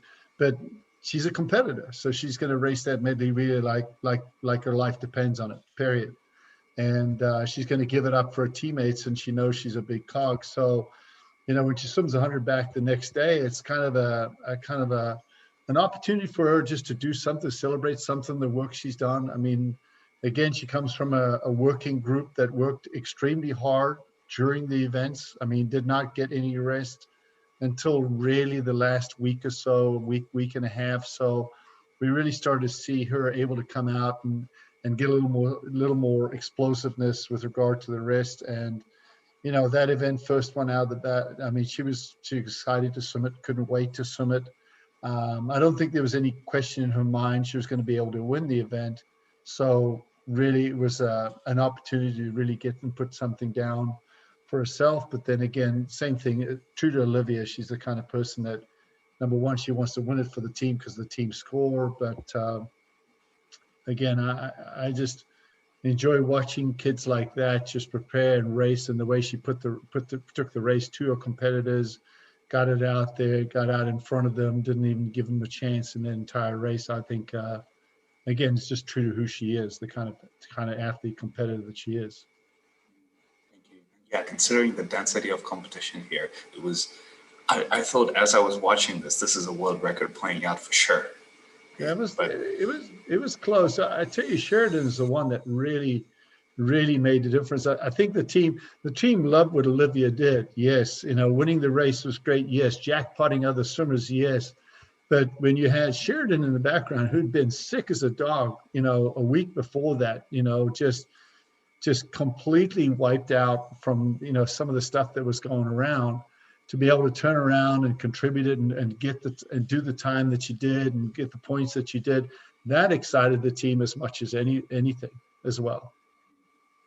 Did Sheridan end up catching the stomach flu a week before? She did. She did. It was a touch and go getting her back. Okay, thank you, Jonty. And with that being said, let's hop to our next event. And sorry, James, it's the male 100 meters individual medley. But with that being said, a question to David for you. For the LA Current, Josh Prina and Tomoe Faas. Tomoe has historically been excellent for you guys in this event, and 52.09. I mean, we know what happened there, and of course he got jackpotted, but he was third in the event, and this is still a very fine result. But Josh Prina at 53.5. How did you guys come to the decision of trying out Josh in the 100 individual medley? Because don't get me wrong, Josh can swim amazing medley events, but 100 seems like just a little bit too short for Josh. And yet you have quite a selection there, right?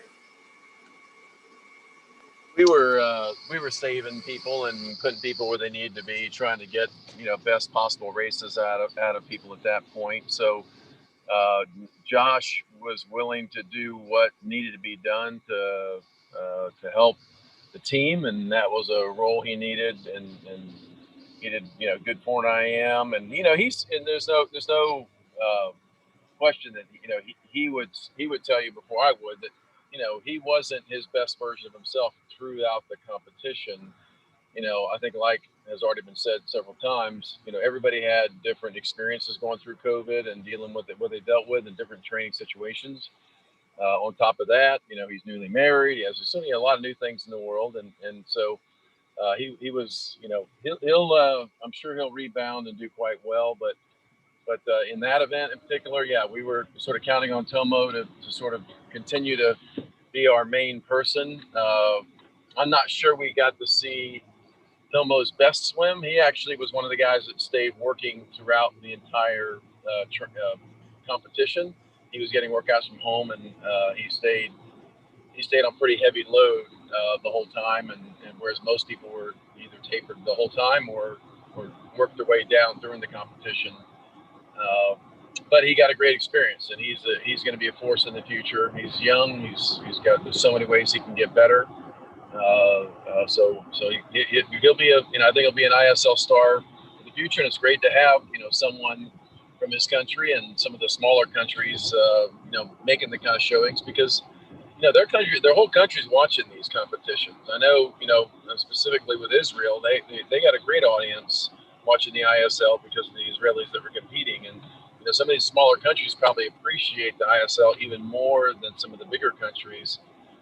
When they have a chance for their athlete to be a star. Sure, for sure. Thank you, David. And yeah, actually, all of your swimmers that I spoke to referred to Tomoe Hvas as the sort of the surprise of the season, and the person they were, I don't know, most happy and did not expect this person to be such a presence.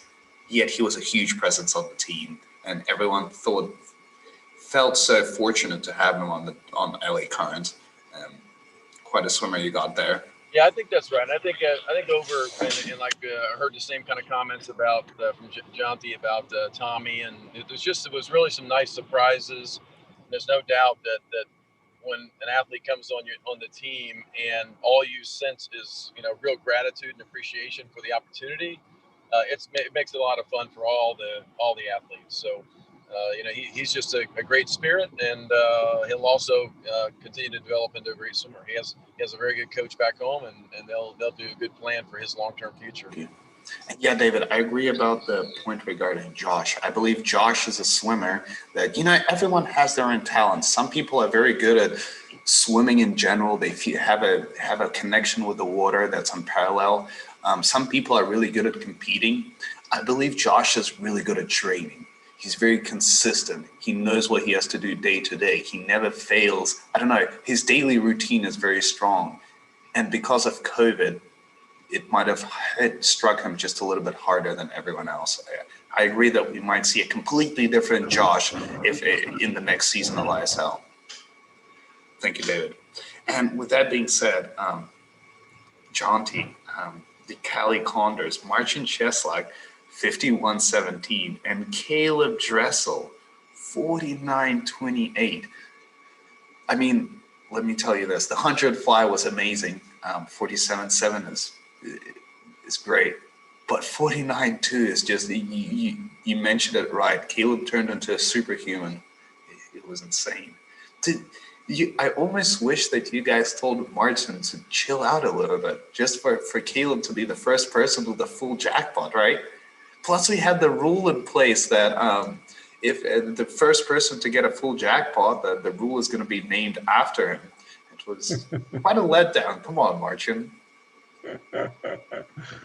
No, I mean, those two guys, and I know they're former teammates. I mean, they raced on the same team in college, so they're good friends. And it was always going to be that pivotal event. I've said it already for the 100 free. It was going to be the event that would make or break the championship. And I knew if we needed that extra push on the second day, that this was the event that was going to give us the extra push. He knew it was going to give us the extra push. And, with Marcin swimming the way he swam, and he just got better and better every meet, to do what he did and to race as effectively he has raced, even with a guy that was way ahead of him, it didn't deter him from what his task was to do the best he could and race the best he could, and then to get the kind of result back-to-back, semifinal, the same result, final, except both guys were just a little bit faster, Dressel a lot faster, type of thing. Was just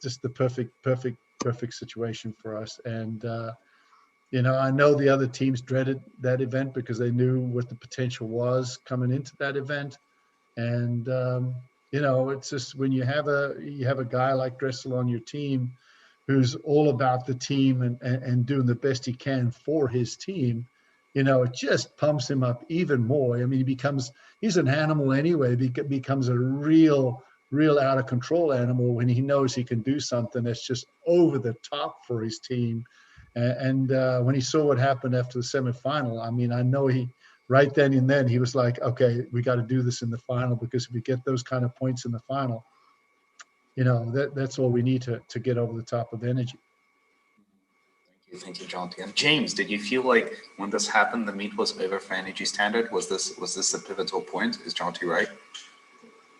I'll take the Fifth Amendment on that one. Okay. There's not too much we can say about that one. But yeah, we needed some unfortunate luck to happen to them after that point. But we still had we had some big races to come at the end, and I wanted the guys to finish strong. But it was looking harder and harder. Of course, you do all the maths and the sums before the event, and you know what's going to happen. So we chose, we could give a couple of people some rest, and I don't think it really mattered as long as we got the cut-off times. We were fine in that event. All right, thank you, James. And with that being said, let's hop into the last event we're going to discuss on this final before we hop into skins, and it is the male 100 meters breaststroke. And this was another very interesting event in my opinion, and you could clearly see where some people who were in great shape during the season were kind of falling off just a little bit, and some people were just exploding, bursting out. And to start things off, I mean, James, Felipe Lima and Ilya Shimonovich, 57.02 from Felipe, and I believe you guys, this is not the result you wanted from Felipe, and correct me if I'm wrong, but 55.49 from Ilya. If there's anyone who brought the battle to Adam Peaty, it was Ilya, and yeah, that was very impressive to see, because at that point, Peaty seemed just a little bit unstoppable. Yeah, Ilya was always there lurking around, but I felt like it's going to be pure domination from Peaty in this 100 breaststroke. Yet Ilya didn't allow for that. It was a battle till the very last stroke.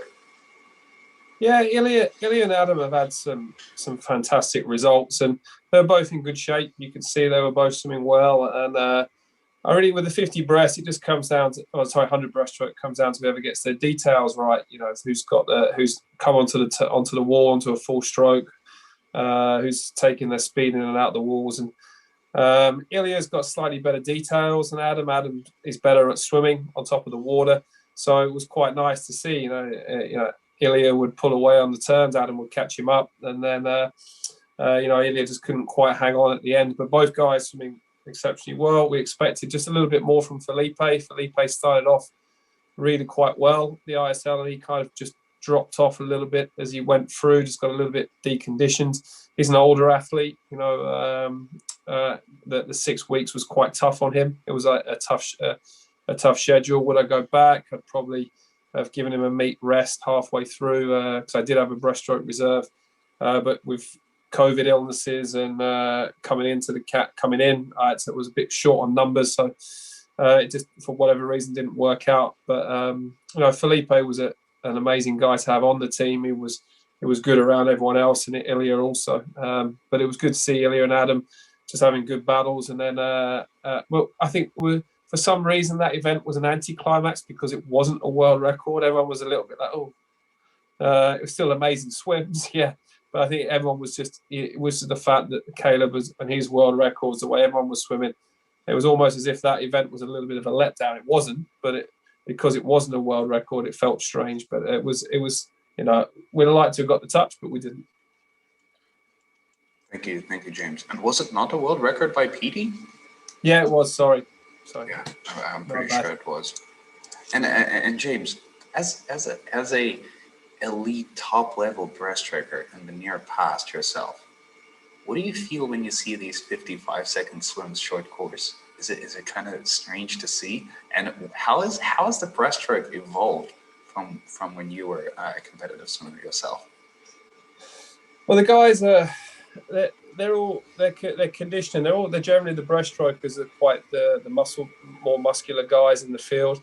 They're quite heavier set, but the strokes also developed from when I was doing it. It's a lot more narrow now, like the kicks.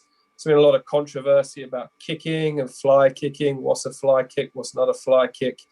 Who's doing it right? Who's doing it wrong? And that's not going to go away because the swimmers now are really pushing the limits. They're really narrow. Like Adam's stroke, like I've done so much work on Adam's stroke on videos, and he's so narrow.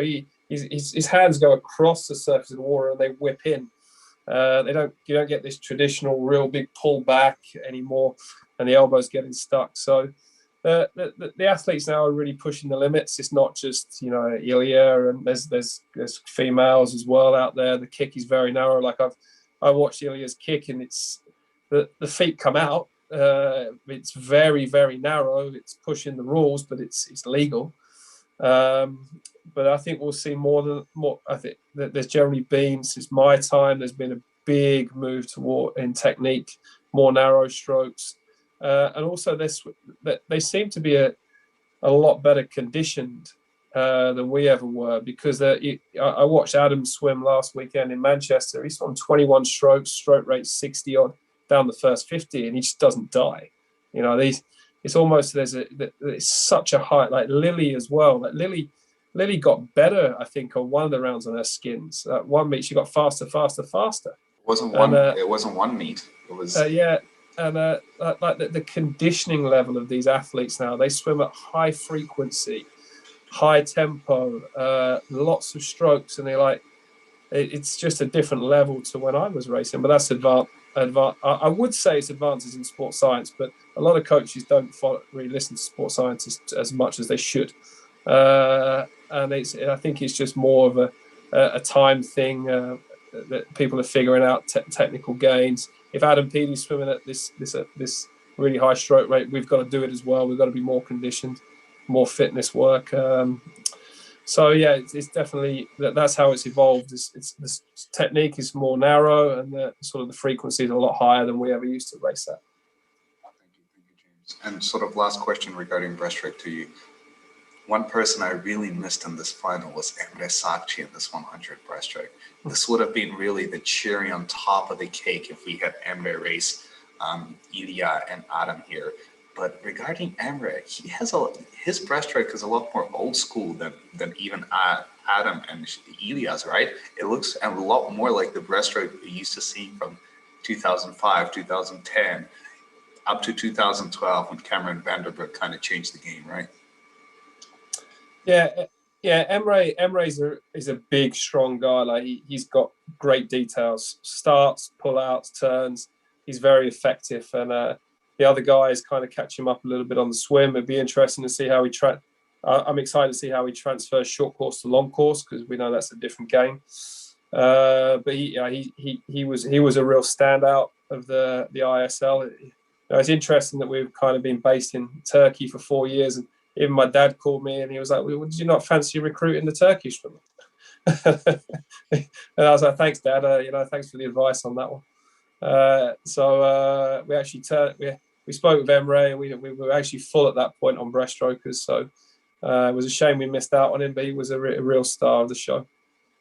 Thank you, James. Yeah, as far as I know, Emre is in Goria right now.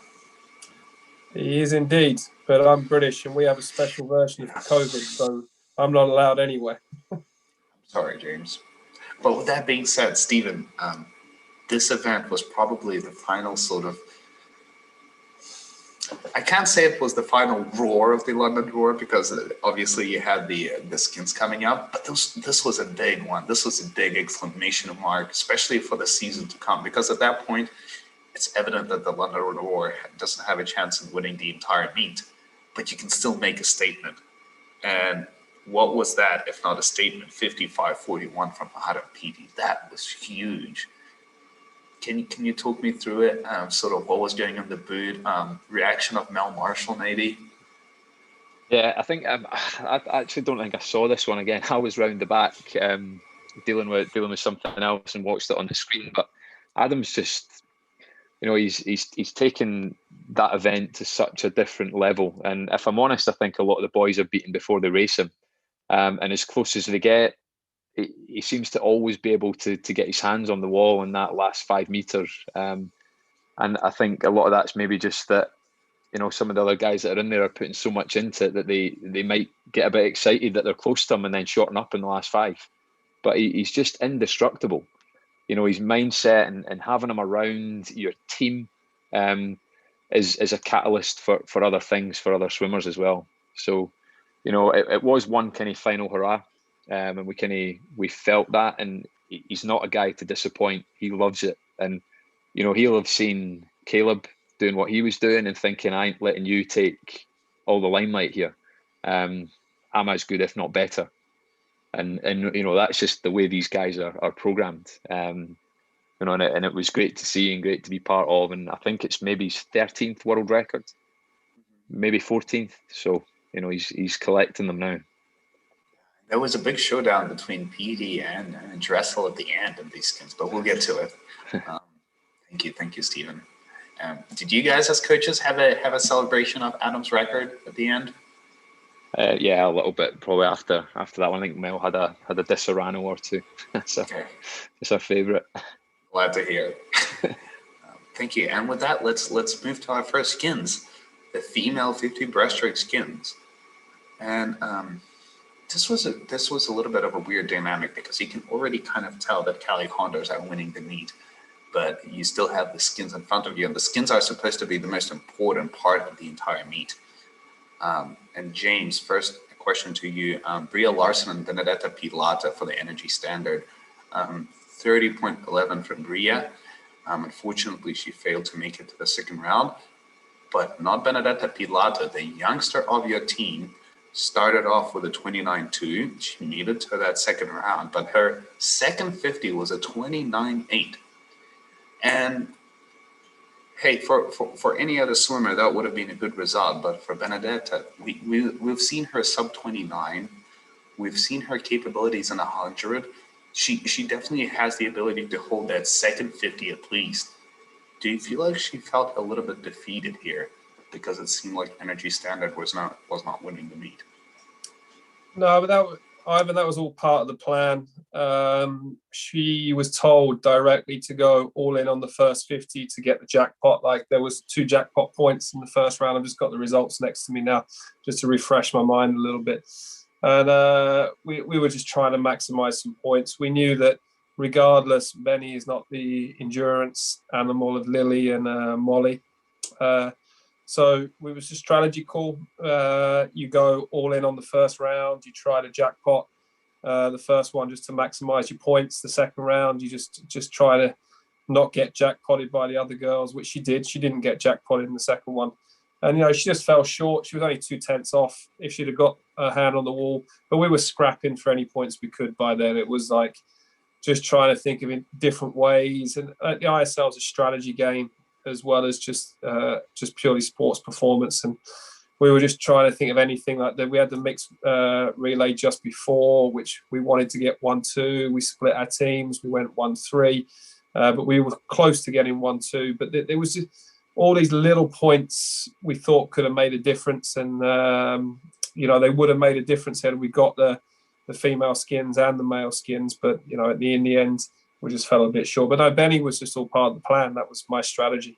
You go all in, you try and jackpot, you nick a few points there, and you're probably not going to make the top 2 anyway. So let's just see what we can do. Thank you, James. And regarding Benedetta, also she's such a young swimmer. She was 15 years of age during the ISL season. In this age, females' bodies tends to change quite a bit. Sometimes it benefits the swimmer, sometimes not, but almost always they tend to sit in the water slightly differently after that change happens. Are you at all concerned regarding Benedetta, or do you have a plan in mind, sort of how to avoid the time drop? I'd say with Benny, it's more everyone getting excited around her. She's a young girl. She was at school during ISL. She spent all day on her laptop at school. She trains once a day. She comes from a small club. She has a fantastic young coach that knows her inside out. My thing with Benny is everyone just relax, let her develop, enjoy herself. Because even at ISL, it was you could already hear, she can change this, she could do this. If only she could do more. No, cut that. She's 15. Forget it. Throw it out the way. Let her, leave her and her coach well alone. No one get excited. Let her enjoy her life. She's a young girl. She has to be a young girl, and then she'll be great. The danger is if it's the rushing of young talent always has been. So my advice to Benny was always go back. If it's not broke, don't fix it. You're in a fantastic place. You've got parents that look after you and support you and love you to bits, and this is just awesome. And walk around with a huge smile on your face, and you'll be a great swimmer. Thank you, James. And Jonty, for the Cali Condors, this was probably the final nail in the coffin for all of the other teams, because this sealed the win of the Cali Condors. But Molly Hannes and Lily King, I mean, what character, what determination to seal the deal, because the field in this event was very tense. Benedetta Pilata, Alia Atkinson, Anastasia Gorbenko, even Julia Sebastian, who set countless continental records during the course of the ISL season for South America. Yet Lily King and Molly Hannes managed to seal the deal quite confidently, in my opinion, and have a little showdown at the end. How did that feel for the Cali Condors? You guys pretty much won the meet at that stage. You probably knew that too, right? Yeah, I mean, the meet, at this point, the meet's not in jeopardy. I mean, you can't. And I think Murphy was the one that scored 50 plus points in the backstroke skins. One of the meets, I can't remember which one. I think it was the very first 58. Yeah. Yeah, and but I didn't expect to see something like that, especially with the matchup between the standard, with the men's breaststroke coming up with Adam, and some of the things that they were going to dynamic there. I didn't think the points would be spread around a little more anyway. So. This was just them just capping off the season, capping off their racing, capping off the racing against the competitors. And Molly had slipped up a little the time before, where she didn't race as effectively in that second round. So she really was really good about being on it in that second round. And, I mean, these two, Lily King trains. I don't know how many people out there are training harder than she does. I mean, she trains extremely hard, and if she comes to the practice, sometimes instead of doing race practice, which is hard enough as it is, she'll jump in with the distance group and go do the distance practice, maybe because she just didn't want some breaststroke that day. So she won't go and hang out with the sprinters and do their workout. No, she goes and trains with the distance workout. And especially at the semifinal, I called Ray up and I said, to be honest with you, do we not swim skins? Do we not push her on the breaststroke and skins in the semifinals, so she'll be a little more rested for the finals because she's pretty tired and beat up? And he goes, no, ask her. You ask her. She'll know. And I asked her, and she goes, no, we're going to swim it. So I said, fine. Semifinals, we're swimming it. She did the same thing in finals. And I think when she was maybe a little more rested in the second match somewhere, she went 28 on the last one. I mean, it was her best swim I think probably the best 50 breaststroke she did the entire time was at the third swim on the skin, 28 plus. So, there was never a question in my mind that once we won the medley relay, that we were going to see pretty close to this type of result. I didn't know whether Molly could get it through in the second round, and it was awesome when she did. And it was just, I mean, we're into the cream and cherry stage at this stage anyway. Thank you, Jonty. James knows what I'm talking about when I talk about the cream and cherries. And yeah, I totally agree. And I'm also a bit of a fan of a Cody Miller podcast. I mean, Cody Miller video blog, let's put it this way, on YouTube. And approximately a little more than a year ago, I remember he uploaded a video of a training footage. And as you say, Lily decides to not join the breaststroke group. She decides to join the distance group. Yeah. But then she decides to do the distance set, just breaststroke. And it's like a 10K breaststroke session in the morning for her. And she still has the evening session. It was as soon as I saw that, I was like, how do you beat this person? It's quite insane. She did something like a 6/800s breaststroke timed.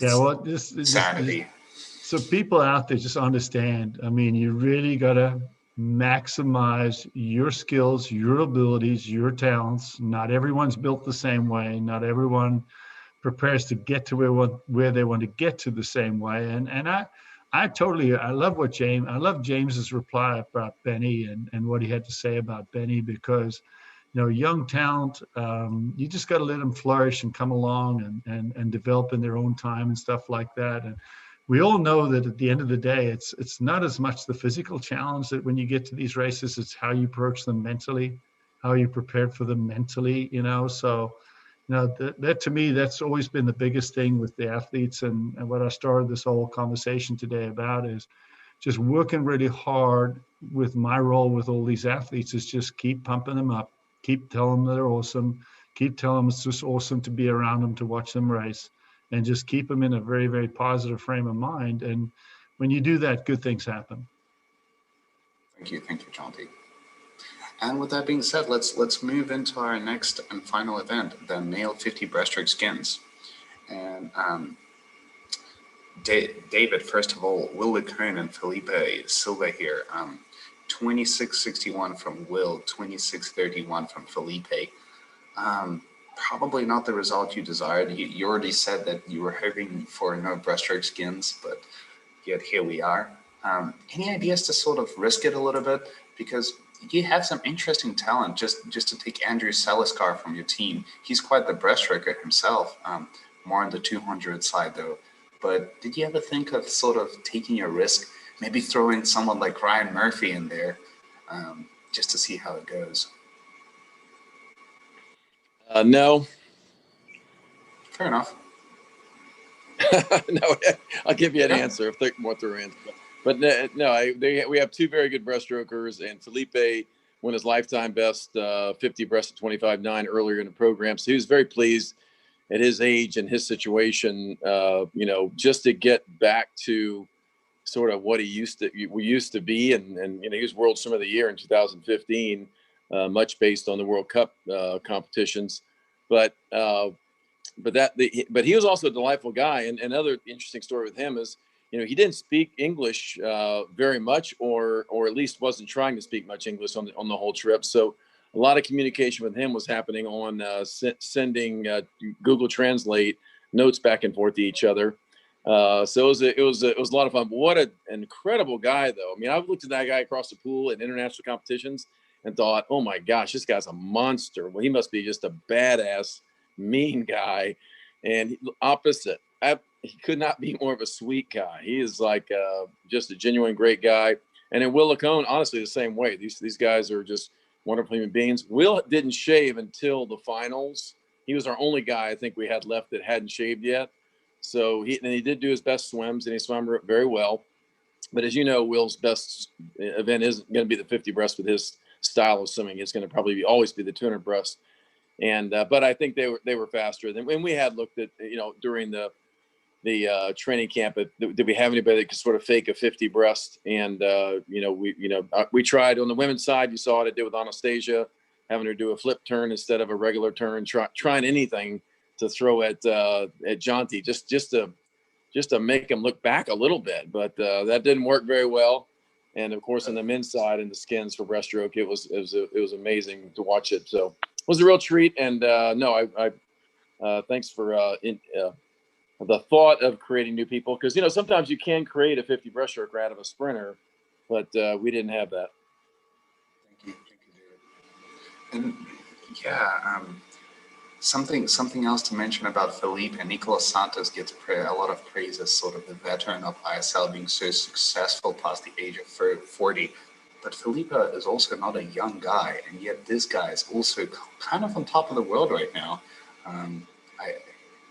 Something to pinpoint out also, that Felipe is not young yet. He's swimming quite a bit of events throughout each match, and showing up to his fullest ability in every single event. Thank you, David.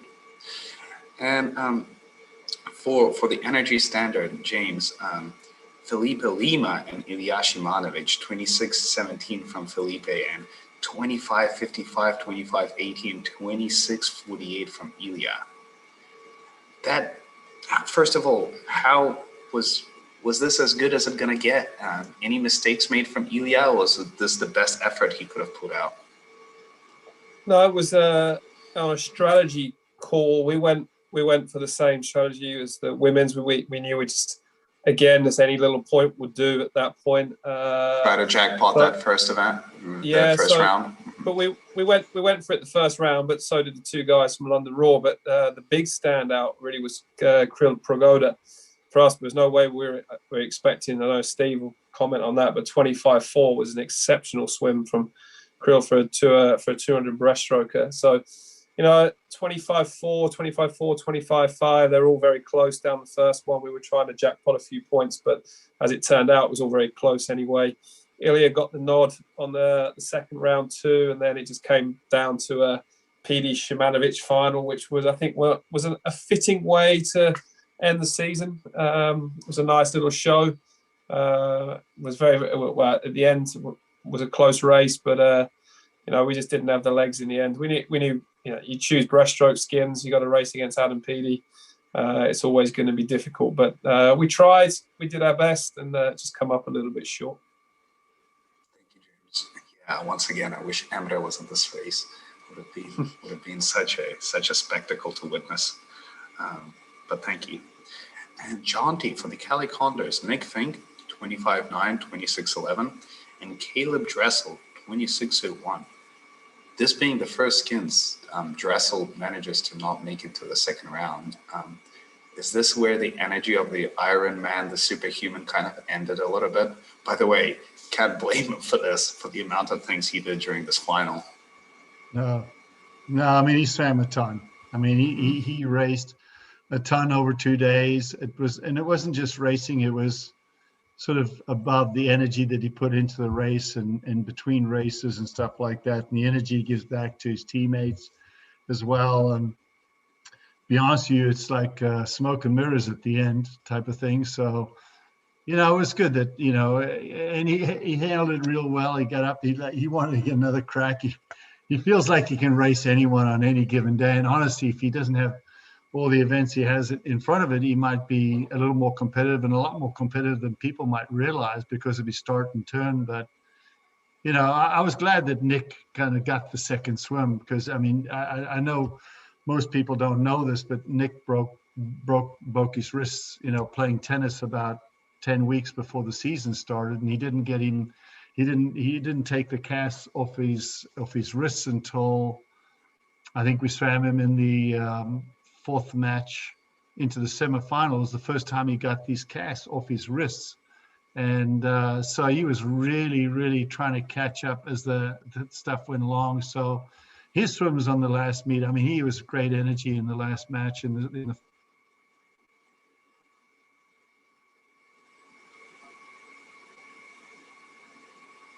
Jonty froze there a little bit, but I had no idea about the wrist thing from Nick Fink. That's quite a surprise for me. Yeah, I mean, he had pretty much both.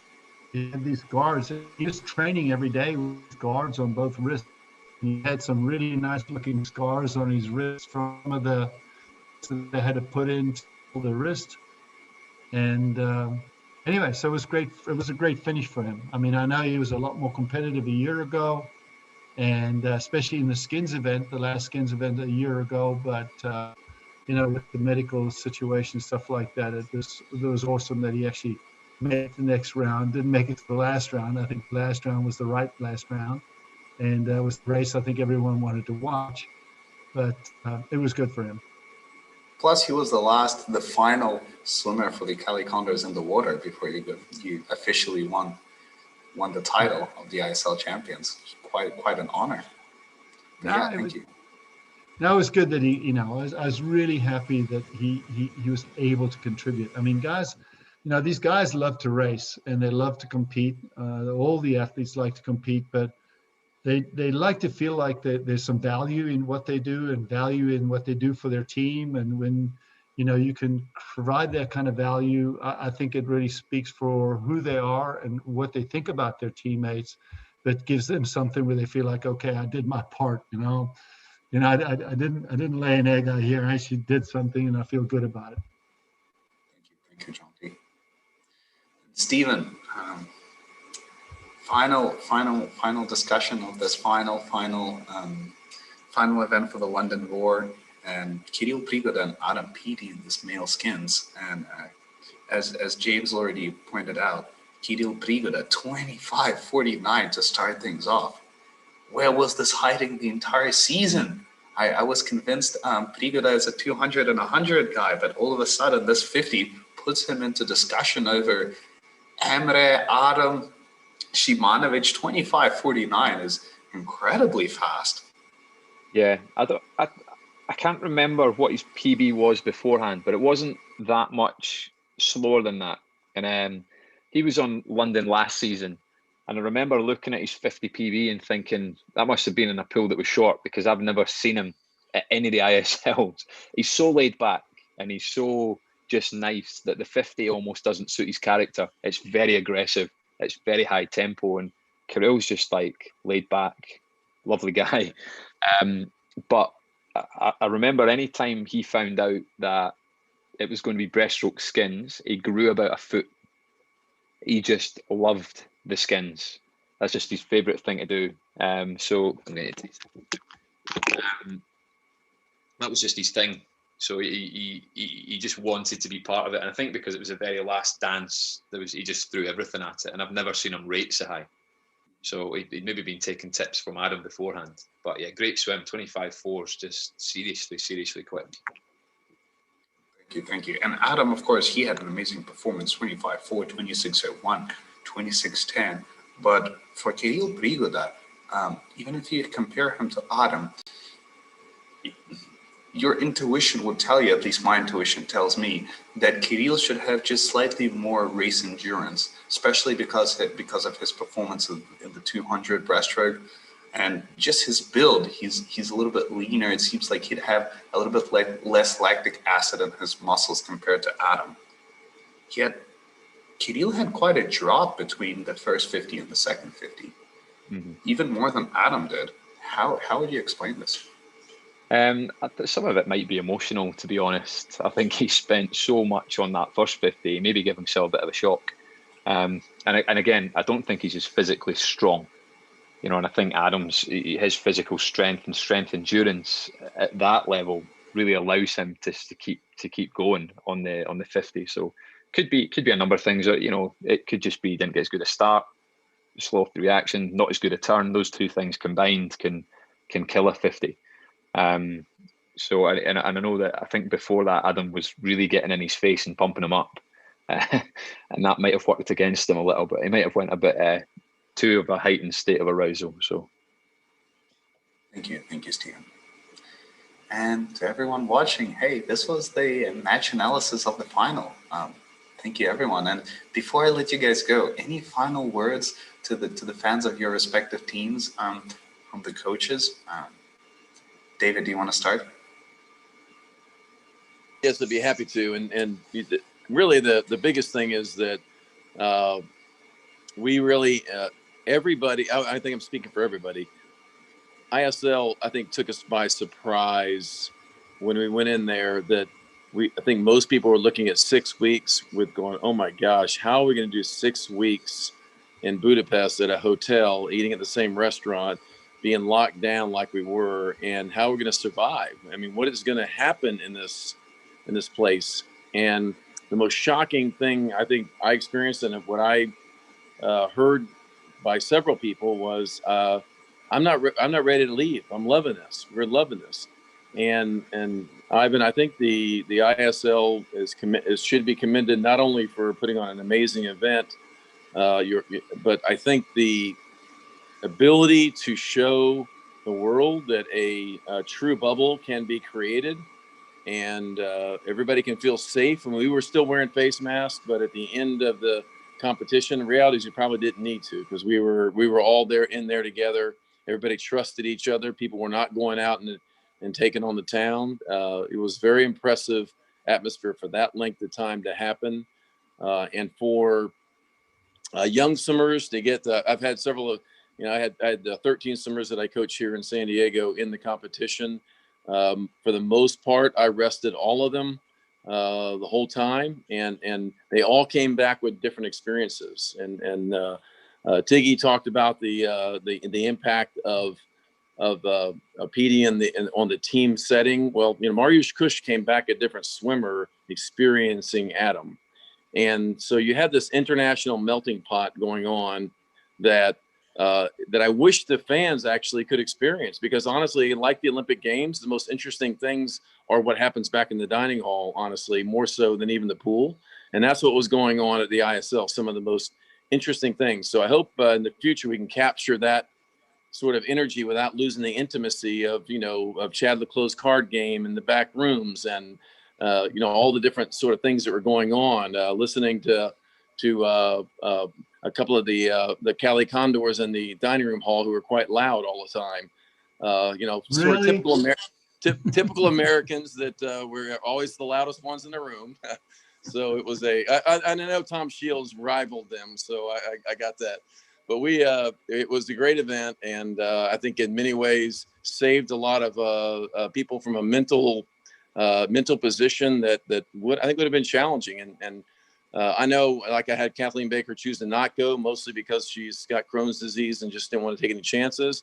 But when I got back, I was really sort of sad that she didn't come and get the benefit of the tough racing and the incredible team environment that was available at this competition. So with 15 people we get to keep, and everybody else goes back on the draft board.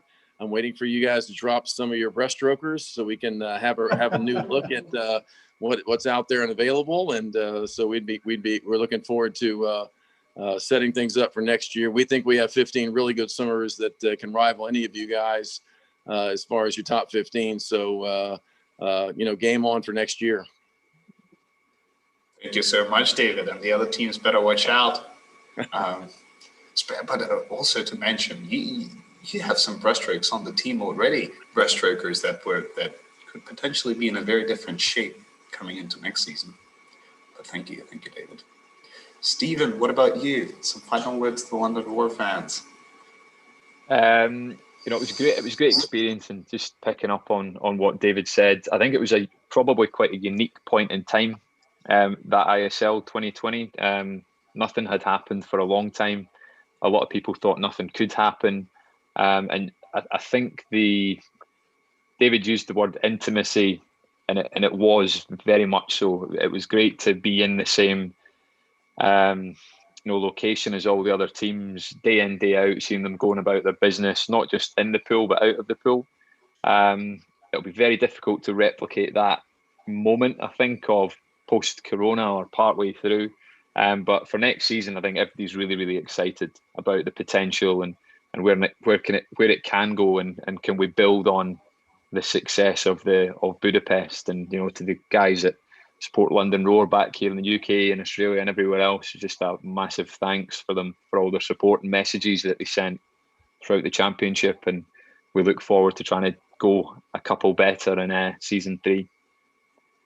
Thank you so much, Steven. James, a couple of words to the Energy Standard fans. Yeah, guys, I don't want to repeat anything that's just gone on before, but we were immensely privileged to be in that environment in this year, and also that the ISL gave a lot of people a lot of hope where it disappeared after the cancellation of the Olympics, and was a fabulous learning experience for the athletes and the staff. We saw different characters emerge.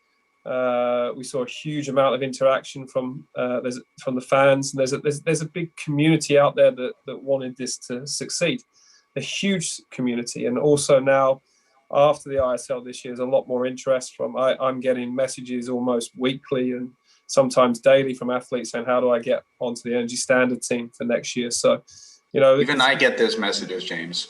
It's awesome. There's a lot of hype around what's happening.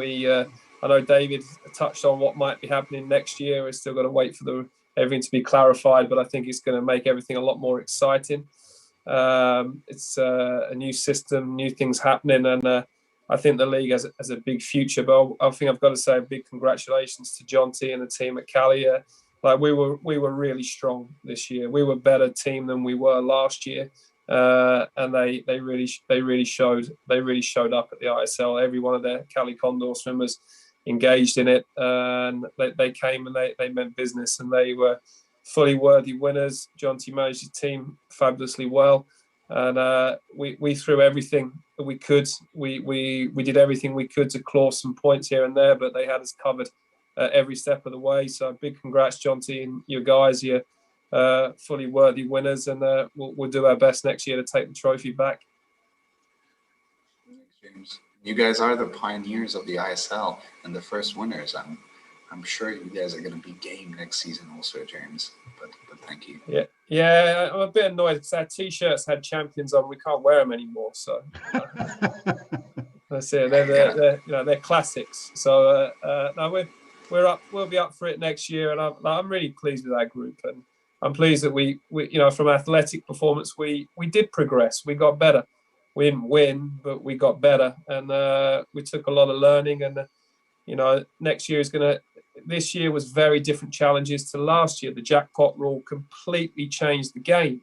The jackpot threw us all off, and we did our maths, and Cali would have still won if it had gone on last year's rules and systems, but it would have been a lot closer.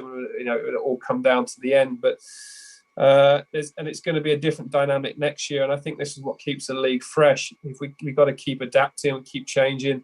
The audience dictates, I guess, the success of the league, and if we keep being innovative, keep doing things that other organisations can't, because we can do that, it's just going to be great for everyone. Thank you so much, James. Thanks, Ivan. And Jonty, final words from you as the winners of the season. And Jonty, by the way, after everything happened and when everyone was jumping in the pool, I thought you were a little bit hesitant in jumping into that pool, huh?